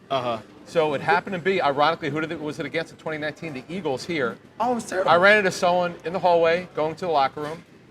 I said, what the hell? Why is Amari not playing? He goes, we just took him out. Yeah. I'm like, why? He's like, because he didn't want to play. Yeah. And I asked him that. I said, Amari, what happened? He goes, they told me that I wasn't being competitive. They benched him, so they took him out alone. No, that was one of the worst games I've ever seen by a receiver. What did you say? What did you say? A dude that didn't want to play. What is that? And we said it. Like his And route I said it. I was running, like, or- he quit. Yeah. He quit on that. He could quit not on that believe it. team. And he's had that was. reputation, as you Right. know. Now, Yeah. it happened in Now, Oakland, by the way. They how- had the same issue with They had the Oakland. same issue, yes. Talent-wise, and him being able to get open, that's no question. Like, I don't know if it's the diva in him that says, you know what, since I'm not getting the ball, I don't feel comfortable with the quarterback or whatever situation is happening, I'm going to shut it down. Maybe that could be reasoning. None of us will know. None of us will know. But when it comes to sheer football talent and the guy to being able to get open, it ain't many guys in the league that can get There's open. 3 games a year, he looks like the best receiver in football. Yeah. Because he can get open. You're right. He can knock up. And he's big. Yeah. It's funny, when the Eagles traded up 2 years ago to get Devontae Smith, they went up over Dallas, did they not? Yes. Dallas went to Devontae Smith. Yeah. And that was the year Well, they ended Dallas up with took. Micah Parsons. Yeah, well, I'm not saying they lost out on it. I'm just saying yeah. like that would have been a good player Yeah. for them to have, knowing that they were probably going to be moving on from Amari. Well, it's funny Cooper. because the year they took Lamb, they were not planning on taking a wideout. I know. He But fell Lamb all was the way sitting down. there at 17, and they loved him. And the Yeah. Eagles really liked CeeDee Lamb. Lamb get there. has been productive for the most part. Jerry Jeudy hadn't been productive, Right, and right. Ruggs is in prison. Right. And the only one that was there available for the Eagles to take is Justin Jefferson. Yep. He's pretty good. He's pretty good. And that's He's why they all have right. A.J. You Brown know what? now. He's all right. do you study receivers like, not study, but do you remember receivers like from years and years ago? Do you follow football like that? Yeah. Because with Franco Harris passing away tragically this week, Terrible. the guy, it made me think, because I got asked a lot about those Steelers teams. You know who Justin Jefferson reminds me of? John Stallworth. Stallworth, huh? A Hall of Famer. 6'2", Stallworth Yeah. was Seems like 6'2", he's taller. smooth. Yeah. You know, it just popped into my head. To me, he's a lot like John Stallworth. Now I wouldn't know that breakdown. Okay. Yeah, I wouldn't know that breakdown. Now, who would be the modern Lynn Swan? Oh, Man, he was so Graceful ballerina Oh, who yeah. goes up and gets it. I don't. Greg, Did- in did he have even blazing in the last speed? 20 years, have you seen anyone that?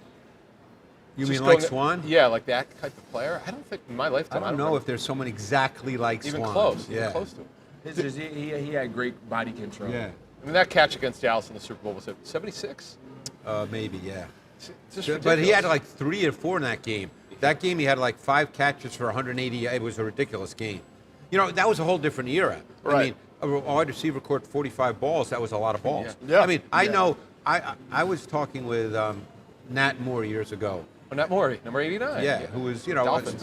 a student, like you are, a student of the receiver position, you know, and there are a lot of people, not just Nat Moore, but Nat Moore said it, who think that the best receiver to ever play, you know, everybody automatically says Jerry Rice, okay? And I'm not taking a side here. I'm just saying Yeah. what other people have told Sure. me.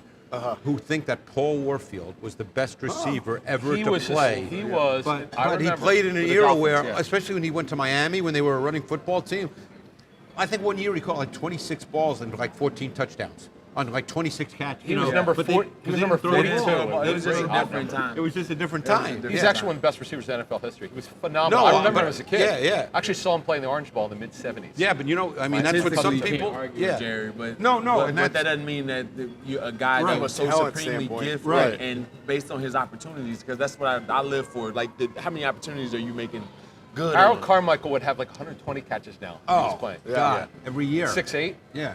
Yeah, By the way, Harold would while be we're on able the to run with subject, this group. someone's asking, who does Adam's exploits, by the way, on YouTube? I don't know if that's your exploits, but is there anyone that A.J. Brown, who is a very unique type receiver, kind of reminds you of from yesteryear?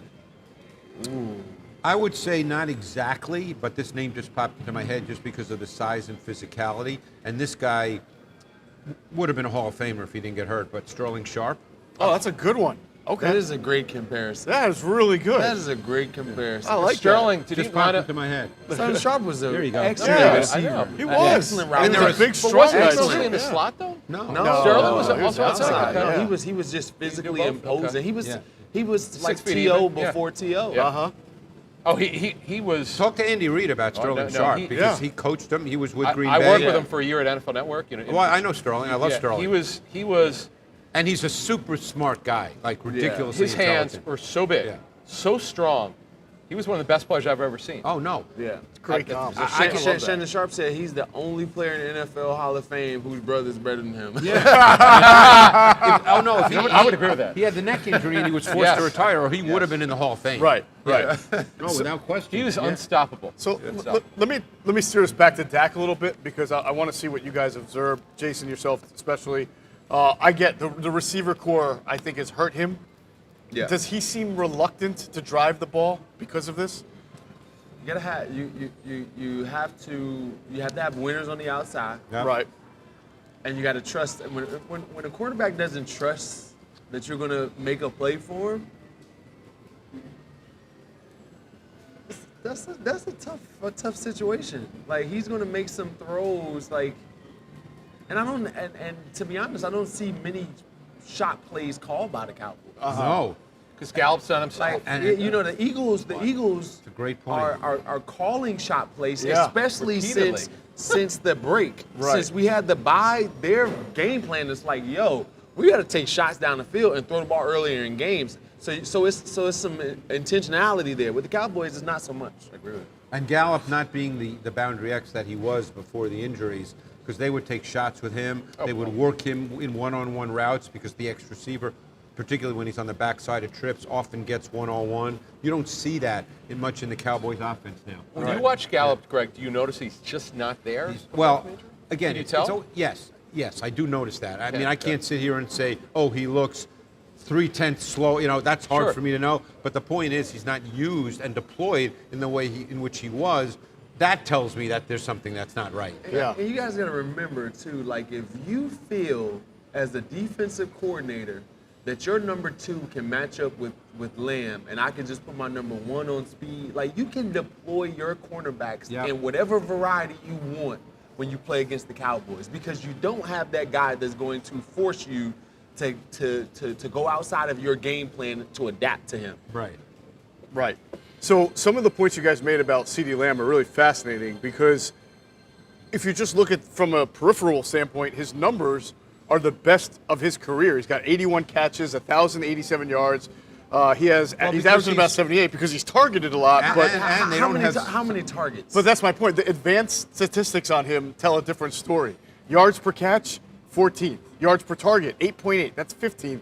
And yards after catch per reception, only 4.9 yards. That's 27th in the NFL. Just as a sheer attribute, he is pretty good running. He is, but it sounds actually why like he the was the first offense is round. not getting him in that position to be able to do that right They're now. trying to. Right. That's one of the reasons for the motion and the movement. They Right. want him to have free access. He runs, and Jay will know this too from watching him, he runs a lot of what I would call movement routes. He's not a shake and bake guy. Right. He's a linear guy. So they want to get him, he runs crossers, he runs overs, he runs Long routes. strider. He's a strider. He's a linear strider. When you have so you have to manufacture offense. Right. So you're looking. So this is the way the offensive coordinator is going to look at it. All right, who do I have on my offense? On my offense, that I need to get the ball to that can change the outcome of the game. Tony Pollard, Zeke. Can't run the ball all the time. But when it comes to passing, who do I have? I have Schultz. I have Brown. I have Gallup. I need to get the ball to CeeDee Lamb as much as I can based on what I'm playing with. The one I trust to at least make a play for It's him. not what I'm playing with. It's not because of like I have this guy outside I can bring in. It's just based on what I'm playing with. So he's going to get majority of the targets. So his numbers can look great, but that doesn't mean. Like I remember one year I was in Carolina. My first year in Carolina, I was only there for 12, 13 games, but Kelvin Benjamin was walking around with his chest out. Oh, yeah. Like he was this great thing, and he almost got into a fight with me when I told him the truth. Right. What did you say to him? I was like, dude, you a high target. You're catching 50% of your passes. Yeah. That's terrible. What do you mean by that? He wanted to fight me, but yeah. It's just nature of it. Is there enough tape available yet of Jalen Tolbert No. to where you could say why he's not on the field more? No. Okay. And Kid from South Alabama. That's a meetings and practice thing, which we're not. I could tell you. And you may speak to someone. They thought for sure he'd open up as the fill-in for Gallup until Gallup was ready. It wasn't even close. Right. In fact, Seaman Fehoko was ahead of him. He doesn't play. No. Right. He's on IR. And he's another guy that I watched his tape coming out of Stanford 2 years ago, and he's big and he can run, and I thought he'd have a chance in the league, but it hasn't worked out. Yeah. But no, Tolbert hasn't played enough for me to say, I watched his tape at played South at all. Alabama. Right. I watched his tape in college, and I said he's a good prospect. Yeah. But, there's a difference between being a good prospect and then stepping in as a rookie and playing in the NFL. So to bring this forward here, Jeff, Right? the reason why they went after Brandon Cooks just tells you what these guys talked about. Sure. They And just by the signed way- T.Y. Hilton. Right. Yeah. That tells you everything you need And to know. T.Y. Absolutely. Hilton was one of the elite deep threats of the league. He kept getting hurt. He slowed down. Yeah. He's a 4 or 5. Right. And they won OBJ. That tells you they don't trust the receivers. Teams, it's funny. And people don't think about this. Teams tell you. I've told you this for years. It's like I've had this conversation about the Bills all year. When people try to tell me about Josh Allen, well, he's not great. I'm thinking, they don't have any weapons, okay, other than Diggs. They really don't, okay? They just signed Beasley. Why do you think they signed Cole Beasley? Right. If they had all these great weapons that everybody thinks they have, they wouldn't have signed Cole Beasley. Yeah. Sure. You know? They- Gabe Sure. Davis has not Somewhere. been who I they know. thought he was. Right. Right. After such a great start, by the way, Gabe Davis. Yeah. Davis has a very good role in what he does. He's the vertical guy when But he's when- really yeah. not a true, and I hate the monikers Technician. 1, 2, 3. He's not a week-to-week consistent guy that you can Right. count on. Right. You know, he's not that guy. Right. Like, for instance, on the Eagles, you'd probably say Devontae Smith is a 2 based on A.J. Brown. Yeah. Or, you know, or maybe he's a 1A, whatever term people want to use. Uh-huh. But he's a guy you can count on every week. Right. Okay? Right. You know, some weeks he might not get a ton of targets the way the game plays out, but you can count on Devontae Smith. Sure. Okay. Gabe Davis hasn't been that guy. Right. Yeah. You know, Right. He has a splash. he's a flash player, right? Definitely. All right, we are going to talk about that Dallas running game that the Eagles will face today because it's a potent one with two really good players. First, we're going to tell you to check out our friends at PHLSportsNation.com. They're enhancing the fans' experience with their coverage of all Philadelphia sports teams. For the fan, by the fan is their motto. Make sure you check them out at PHLSportsNation.com and on Twitter at PHLSportsNation. So that'll be the big challenge for the Eagles defense today. It's going to be the tandem of Ezekiel Elliott and Tony Pollard. They have combined for 1,743 rushing yards, 19 rushing touchdowns, and an average of 4.8 yards per carry. That's all pretty good, by the way. I mean, that's a lot of yards right there. Two really good running backs. And, of course, Dallas has the 7th most rushing touchdowns in the NFL, and the average in general, 4.6 yards per carry. Adam, we know that running the ball has been the bread and butter for Dallas this year with these two guys. It's weird because Ezekiel Elliott is a guy that I think everybody's waiting for the downfall, but whenever he plays the Eagles, he looks like Ezekiel Elliott. We know he's not the same guy, Right. but he was awful last year. He had that PCL sprain. Yeah. Better this year. He's healthier. Right. Look, they know who he is. They're going to I think when you really look at it, he's going to have to make a decision. Is he willing to take a major pay cut or he's not coming back? Uh-huh. $10.5 million next year, non-guaranteed salary. There's no way he's coming back on that. Yeah. Pollard's been an incredible story of development. It's funny, when we would talk to Memphis, they didn't really mention him. They mentioned Antonio Gibson and other. Yep. Patrick Yep. Taylor's on the Packers. Sure. Darrell He's been Henderson, a great right? story. Darrell Henderson, right? Yep. This kid's been a great story. Now, the question is, I think they know this, is he a guy who could handle, Pollard we're talking about, 15 carries, 12? Right. But get him 4 or 5 catches out of the backfield. That's probably, the latter's probably what he is. Uh-huh. But that's a guy today, because we talk about the receiver core is not great, that's a guy who can get you explosive plays. How many games did Elliott miss this year? This year? Yeah. I didn't think I thought maybe one at most, Yeah, he right? had a Because- sprained knee earlier. Because the interesting fact is Pollard has more first down carries than Elliott. Right. Which Which would would probably, wow. Would probably be a That's a surprising surprise, number. yeah. Uh-huh. And by the way, Pollard averages 5.4 on first down and Elliott 3.9. Zeke missed 2 games with a Zeke's with a an MCL grinder sprain. now. Yeah. Zeke's a grinder. I mean, they have a nice run game, but Pollard's the juice guy. Sure. Elliott's a grinder. Now they don't necessarily use them in that kind of way where we're going to give the ball to Zeke first, second down, and then or Tony No, first, no, second no, down, no, and then no, Zeke. no, They sort of have this interchangeable thing Doing going it on. during Yeah. the series. Yeah, within Yeah. within a series. And there are snaps in which they both play in the pony package, but yeah, for the most part, you know, like I said, Pollard has more first down carries. Most people might think, oh, Elliott's the first down back. Do you guys notice Pollard line up in the slot outside? You see that At times. Okay. Good What, afternoon. who is the guy that we would say the Eagles are probably more worried about? Pollard. Even though Zeke tends to just scorch them. No, because Zeke's an inside runner, and I think that the matchups inside favor the Eagles. Uh-huh. See, I think that, again, now you're getting into the personnel question, Yeah. okay? Because if the Cowboys line up, let's say, in base, which they play a lot of, by the way, they play with multiple tight ends, Uh-huh. you're going to get Linval Joseph over the center. And Biadasz is not a big center, and he's not a powerful center. Right. And that's an Eagles advantage right there. That's a matchup advantage that favors the Eagles. Yeah. Okay, we're going to talk about Linval Joseph a little more in a second. I'm going to ask you the same question, though. Do you fear Zeke or Pollard a little bit more in this game? Zeke's, I think fear is not the right word, but yeah, so Zeke has hurt the Eagles in the past, but it's going to happen within the structure of the defense. So it's not something that you're going to worry about because you can handle him if you play well on defense. Pollard, on the other hand, has multiple ways that they can deploy him that can bring challenges to you. especially out of the backfield, because T.J. Edwards is playing really great, but it's kind of hard to ask him to just cover this guy that's quicker and faster than him if he gets outflanked or things like that, right? So Pollard is the more explosive player, and you tend to worry about more explosive players, right? Especially this coaching staff wants than guys that are just not just, because I don't want to stop him, his past greatness, but guys that you can take care of within the framework of a game plan. Right. What I remember about the first game, Great point. The Eagles went up big. Dallas was able to come back into the game by doing two things. One, they ran the ball well. They devoted themselves to it. In the third quarter, where they're down 20 in the third nothing. quarter, That's strangely. shocking. And then secondly, I believe they had some under center play action where they started to hit the tight end against the Eagles in that 5-man formation. They were taking Right. advantage of some of those voids on the edges that you get, and they were able to work the ball down the field. Is that something that you can still do against the Eagles? The Cowboys run a lot of like, I won't call it play action, but nakeds and boots and stuff like that. Yeah. And usually teams that run a lot of that don't trust their receivers. This all comes back to their receivers, doesn't it? All teams that run a bunch of it, but you have to be effective at running the football, and you get guys on the edge. So, yeah, I don't know. All right.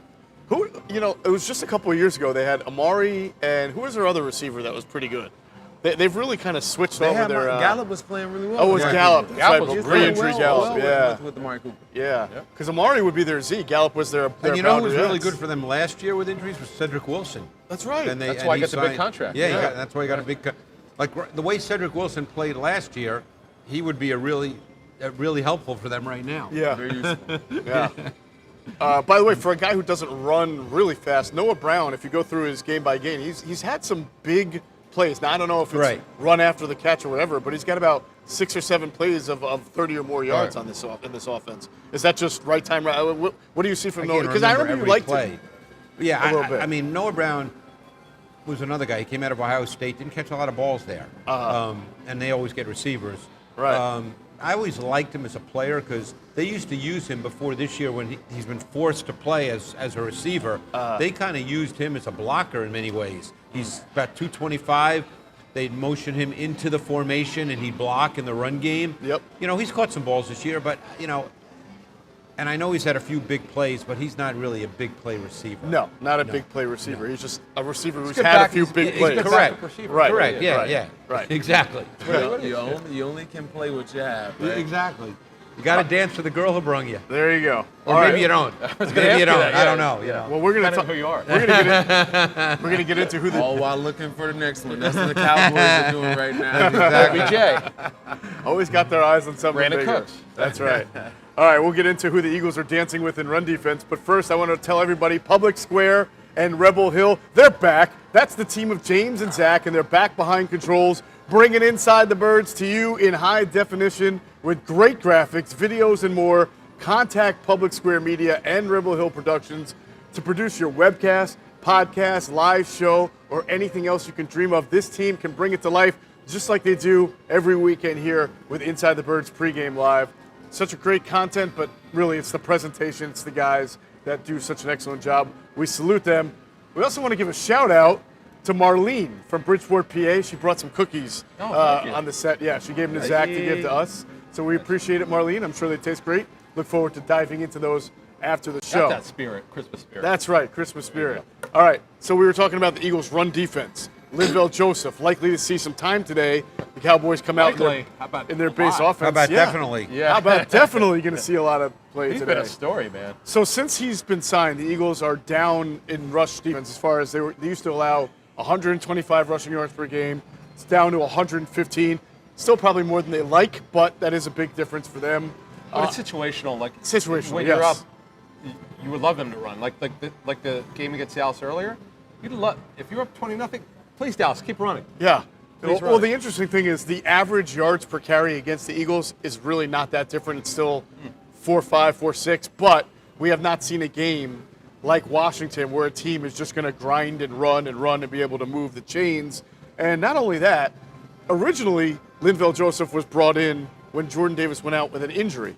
Well, Jordan Davis has been back for several weeks now, and Linval Joseph is playing much more than Jordan Davis, and it ain't because Jordan Davis is still hurt. It's really because, guys, Linville Joseph is the superior player right now, no? That would be correct. Yeah.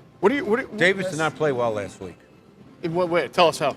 Davis has an issue that he's going to have to correct, or he's, no matter how athletic he is and all that stuff, will cause problem.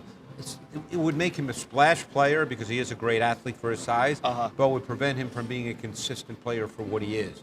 And he tends to stand straight up at the snap of the ball. And when you this happened earlier. Yeah, and when you stand straight up at the snap and you're a defensive lineman, it doesn't matter how strong you are, it doesn't matter how powerful you are, you're going to get moved. Right. Or you're not going to be Not the gonna mover. move the person, right. Right. And he particularly does that when he plays consecutive snaps. So last week there were 2 stretches where he played 5 or 6 snaps consecutively. And by the 4th snap he was just standing right up. And you're done. You're done. There's nothing to it being injured, Yeah, by the way. yeah. Nothing. Right. He was doing that before he got hurt. Yeah.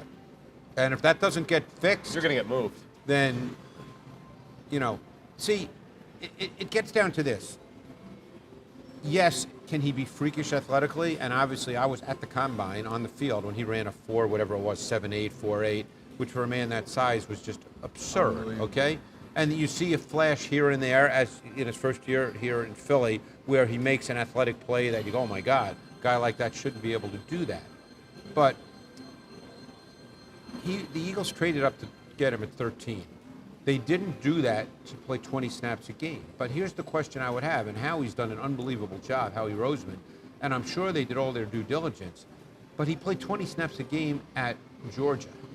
So, to me, the question you have to ask is, why did he play 20 at Georgia?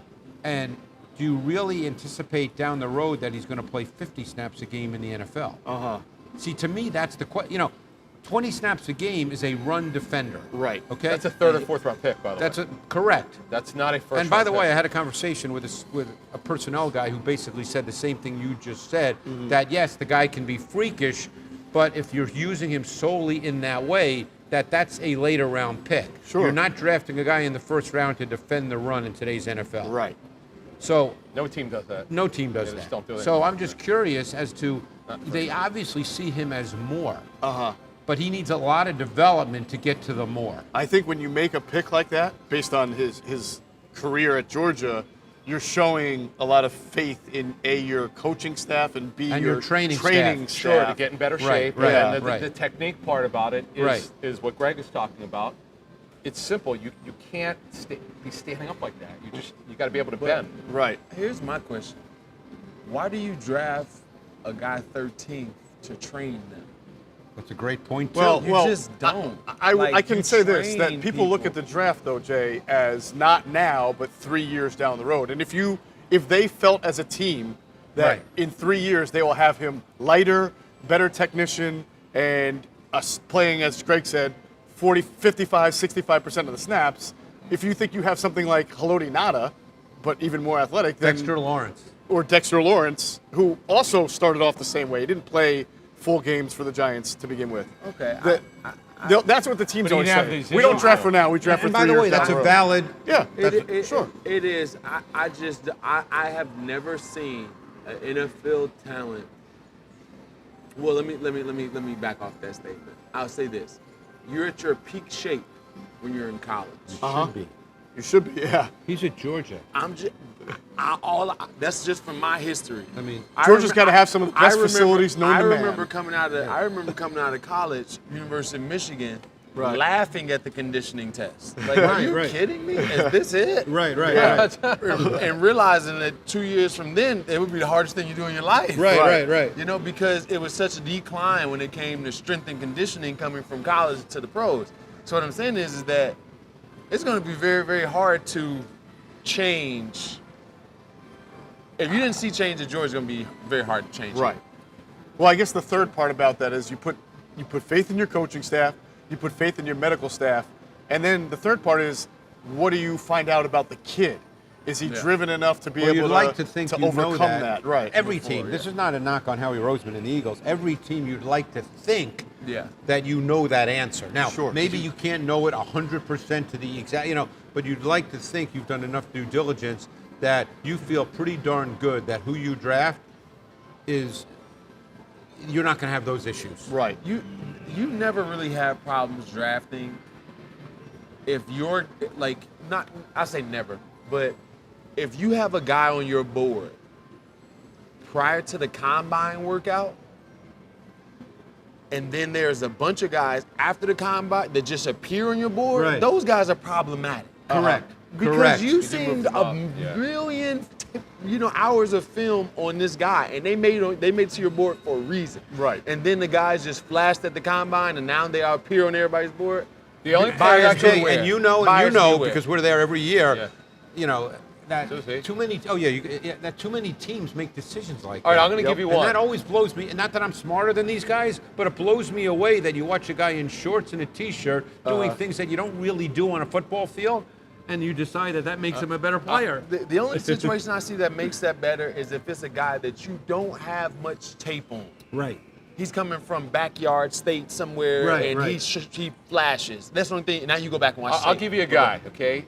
And this guy's actually turned out to be a pretty good player, but so many teams moved him up because his combine workout was ridiculous. Remember Jeremy Chin with the Panthers? Absolutely. Yeah. From Southern Illinois, is that Yeah, sound but right? his tape was good. I watched him. But there's some, everyone looks at him differently, right? His workout was so dynamic.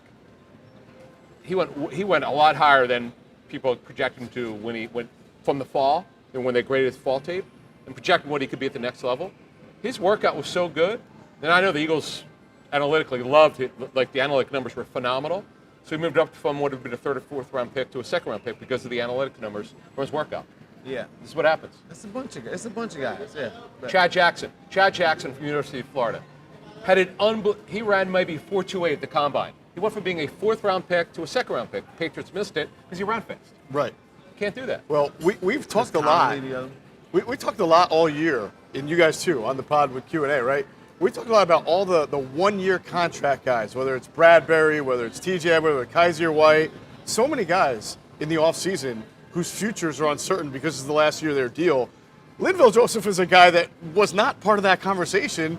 They signed him just 5 or 6 weeks ago, and now what we're saying with Jordan Davis and the development needed, that's another guy that either you have to consider bringing back because of what he's done, or a player similar to his, a nose tackle who's big like that, who can play that position, who's been a veteran in this league, because you may not be able to count on Jordan Davis to just, bam, year two to be But able to aren't play they those playing snaps. with the three? Jordan Davis a little bit? Yeah, he has been. They did play them both at the same time. He has been, absolutely. And I wonder if they're doing that just for Get him on those the field. games or Development. because they think that that's what he's going to be. Yeah. I don't know the answer to that. Well, So- they thought so, just so you know. Yeah. What we were told is they saw him potentially having snaps as a three technique. But it's so hard because of his weight. You don't know, is he ready to do that? You got to get upfield, and you got to be a pass rusher. Did you see stuff from his college shape guys that you thought he could be a little bit of a pass rusher at all? Not that kind of pass rusher. Okay. A couple of times he had pass rush snaps where he just the kind of bull rush stuff. Yeah, yeah. Where he just moved guys and right back into the pocket, but not the kind of three technique, burst off the ball, quickness, explosiveness that you normally associate Yeah. with three technique guys. Yeah. Yeah.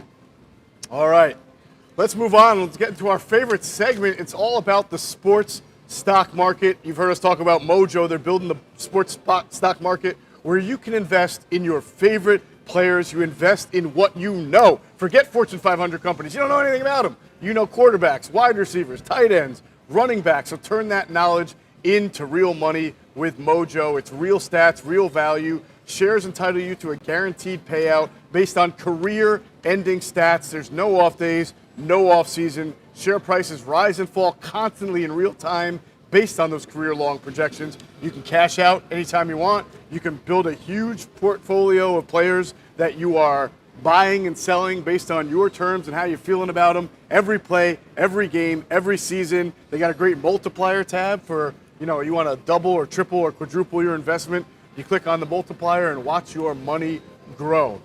All right, so here's how it works. MOJO is available in New Jersey on iOS, and just by downloading the app, you have a chance to win up to $10,000 in free shares of player stock. Click the link in the description box of this video on YouTube for a chance to win that $10,000 in free shares of player stock. Got to be 21 or older and physically located in New Jersey to trade on MOJO. If you got a gambling problem, help's available at 1-800-GAMBLER. Now, we all know, right, with MOJO, that even injuries, it's not just bad play. Injuries can take your share price because you're not being productive. Yeah. Jalen Hurts going to be out for a little bit. Jalen Hurts is an MVP candidate. Jalen Hurts is going to be the quarterback of the Eagles for many years to come.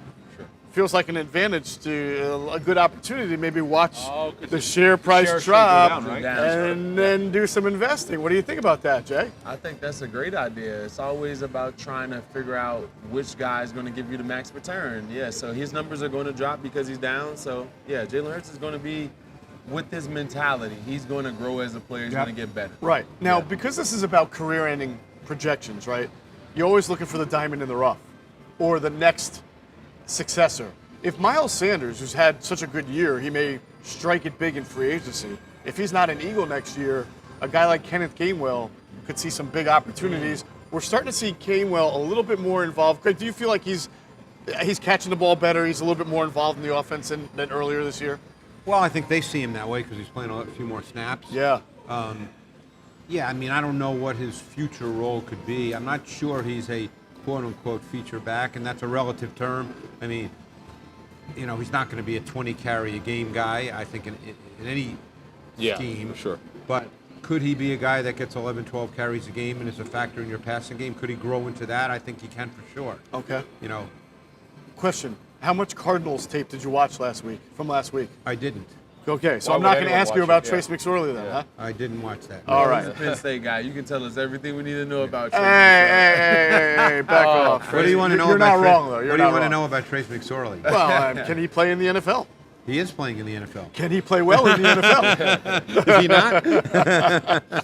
Can he play well? He's with the Cardinals. Greg, I'm going to alert you to an old scouting term. When you say can he play, we mean can we play well? Oh. Yeah, I'm sure you might have heard that once or twice. Yes. I would probably say that he's a backup at best. Okay.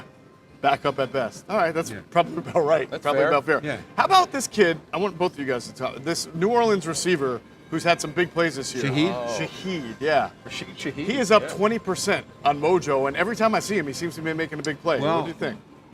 Amazingly enough, because I started watching the Saints because the Eagles play the Saints. Yeah. And he's only caught 15 balls.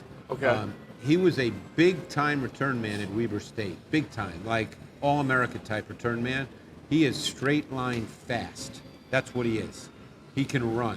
And because they've had so many injuries at the receiving position, he plays, but he's not a volume target. Okay. You know, but he can run by people. Well, if the Saints get a quarterback who can stay healthy and throw the ball downfield, Right. might he become Because like a this pretty week, good for deep threat? instance, and I know they're playing in a game today. That game is correct. Yeah, New Orleans. Yeah, New Orleans. They're playing in Cleveland, where it's supposed to be ridiculous, and you won't be able to throw the ball anyway. But Olave and Landry are out today, Yep. so they've had so many injuries at wide receiver. Okay. Yeah. Yeah. And when you think about his return ability, he's going to be around. Right. That's exactly So that's right. that's good for a guy that you're on the fence about. Sure. You want to know that guy's going to be around. And you know, guys who can run by people, they usually hang around in the league. Sure. You know, Longer. Yeah, they may not be with one team. They Oh, may be Ted with. Ginn Jr. played forever, right? Yeah. For like Joey 7 different Galloway teams. played a long Joey Galloway, time. yeah. But Galloway was at least a volume target for Yeah, a number right, of years.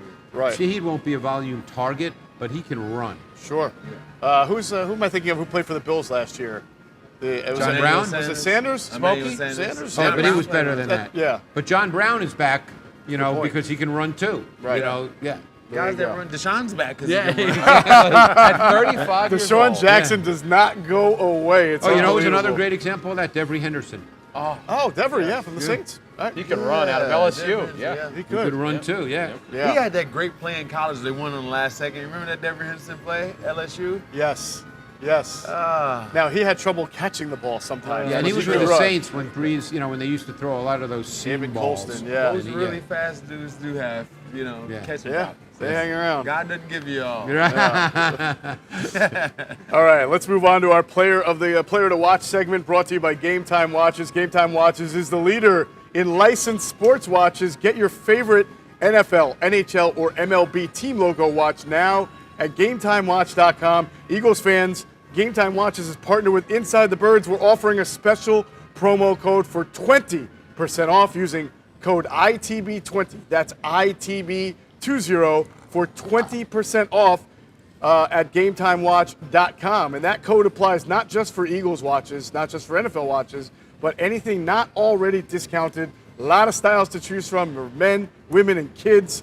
We've got the men's varsity style watch. That's the shiny face, big team color logo, metallic accent, metal case, and thick black silicone strap. Makes it an everyday style watch. And also check out the varsity drip art edition too at GameTimeWatch.com. All right, Jason, who is your Game Time player to watch today? Hurts my heart to say this, but I think our Game Time player to watch would be Micah Parsons. I'm sorry, who? Be Micah Parsons. Micah Parsons. Yeah, Oh, yeah. wow. You got a guy that's a little bit easier to sack in Gardner Minshew. Little and bit. You don't have the threat of, Jalen Hurts putting you in conflict, running Sure. the ball at you like they're able to. So I think he's going to get more rush opportunities. Well, I don't disagree with you on that. Yeah. He will definitely get more opportunities. Greg, who do you see as your Game Time watch player to watch? You know, I kind of feel like the Eagles are going to run the ball a little bit more today. Yeah. More base runs. Obviously, they can't do what they did with Hurts. Right. So I picked Miles Sanders. I Miles think that you can Sanders. run the ball a bit on the Cowboys. And, there's a part of me that thinks that Sirianni, because I think he's probably super confident now, just the way the Eagles are playing, is still going to come out and maybe chuck it all over the yard. Oh, yeah. But I just decided to go with Miles Sanders. Oh, look, I mean, they might chuck it all over the yard, Get a lead. build yourself a lead, Right, and then right, Miles right, Sanders the right, rest of the right, way. right. Yeah, absolutely. I All think right. they're feeling pretty good about, the way things are going. And, I think Sirianni, and I don't know him, but he strikes me as a guy that is like, has that little competitive edge. Like he totally agree. I was he thinking wants the to, same like, thing. stick it, Former receiver. Come on. Yeah, yeah. I think there's nothing he'd love more than to stick it to Dallas with his backup quarterback Correct. today. Yeah. Absolutely. A part of me thought that, but I went with Miles Sanders. Yeah, all right. No, I like the pick. I like it. And he has actually, they've tried to get him the ball a little bit more in the passing Yeah, game over yeah. the last few weeks, so we'll see. Adam, who's your Game Time watch player to watch today? So the Eagles have the best offensive line in football, right? Yeah. Right. Well- Check that. Great receiver core. Their star tight ends back. Good running backs, right? You got support for the quarterback. It's Where are you the going with quarterback. this? Gardner Oh, Minshew. the quarterback. All right. Gardner Minshew. He's got the Mania support. coming to Yeah. Minshew made it. Do we all wear jorts tomorrow if the Eagles win, or the next game? The only Preview thing that game. All right. does worry me, if they do get far, let's say they're down 14 points, that would worry me. Or I might trust Hurts more because he's been the guy. He's shown the ability to come back. Right. I'd worry about that because when Minshew would press in 2019, that's when problems would happen. So Right. they cannot fall behind. Well, like we talked about earlier, it will be very interesting if that happens or if there's some adversity to see what kind of poise, because if anything we can say about Jalen Hurts, poise is his defining That characteristic. Jacksonville game when they came, the rain game when they were awful to start the game, they hung in there and they came back. Actually, they wound up having a pretty nice lead. He can handle it. It's Minshew I worry about because he's been played since last year. Yeah. All right. Games like this are always big games for big personalities. My Game Time watch player to watch today is Slay. That's what I would say. Slay. Darius Slay. He don't like to be called that. I don't think And you know what? That's not a bad pick. Yeah, I think he's good for a couple, maybe a pick, maybe two. They were really Forced fumble. aggressive the last time they played the Cowboys. The It's too secondary. bad Gardner Johnson. Did he get 2 picks? In that? Really aggressive. Did Gardner Johnson get 2 interceptions in that game? Was that the Dallas game that he had 200? Yes. It might have been, yeah. It was, yeah. Yeah. The first Too bad. one from a tip ball from Bradbury, and Right. then the one that he made late in the game where he dove for it. Oh, that was amazing. Yeah. All the way back. Yep. It was two. Yep. All right, well, keep your eye on Darius Slay today. Maybe even an interception return for a touchdown, which would be, I guess, a recurring nightmare for Dak Prescott based on what happened last week. All right, we'll take one last look here at the line and the total. Eagles getting the plus in front of them. They are not favorite. They are underdogs by 4.5, over under 46.5 on BetRivers app or at betrivers.com, or even here at Rivers Casino and Sportsbook if you want to place your bet. That's the deal. So, Jason, are you going to be an enemy of the people today? Who wins this game? I am definitely an enemy of the people today, and I have my reasons. My heart wants the Birds to win, Okay. so let's get that straight. However, I think that the Cowboys will be hungrier in this game, and they have more to play for than the Eagles. Therefore, I think that the Cowboys will win 24-20. And I also don't want to hear the storyline that, see, Jalen Hurts is just a normal quarterback, and he's not an MVP guy. And if Gardner Minshew plays really well, that's going to be the argument. Oh, yeah. throughout I was the actually asked that entire this week. national.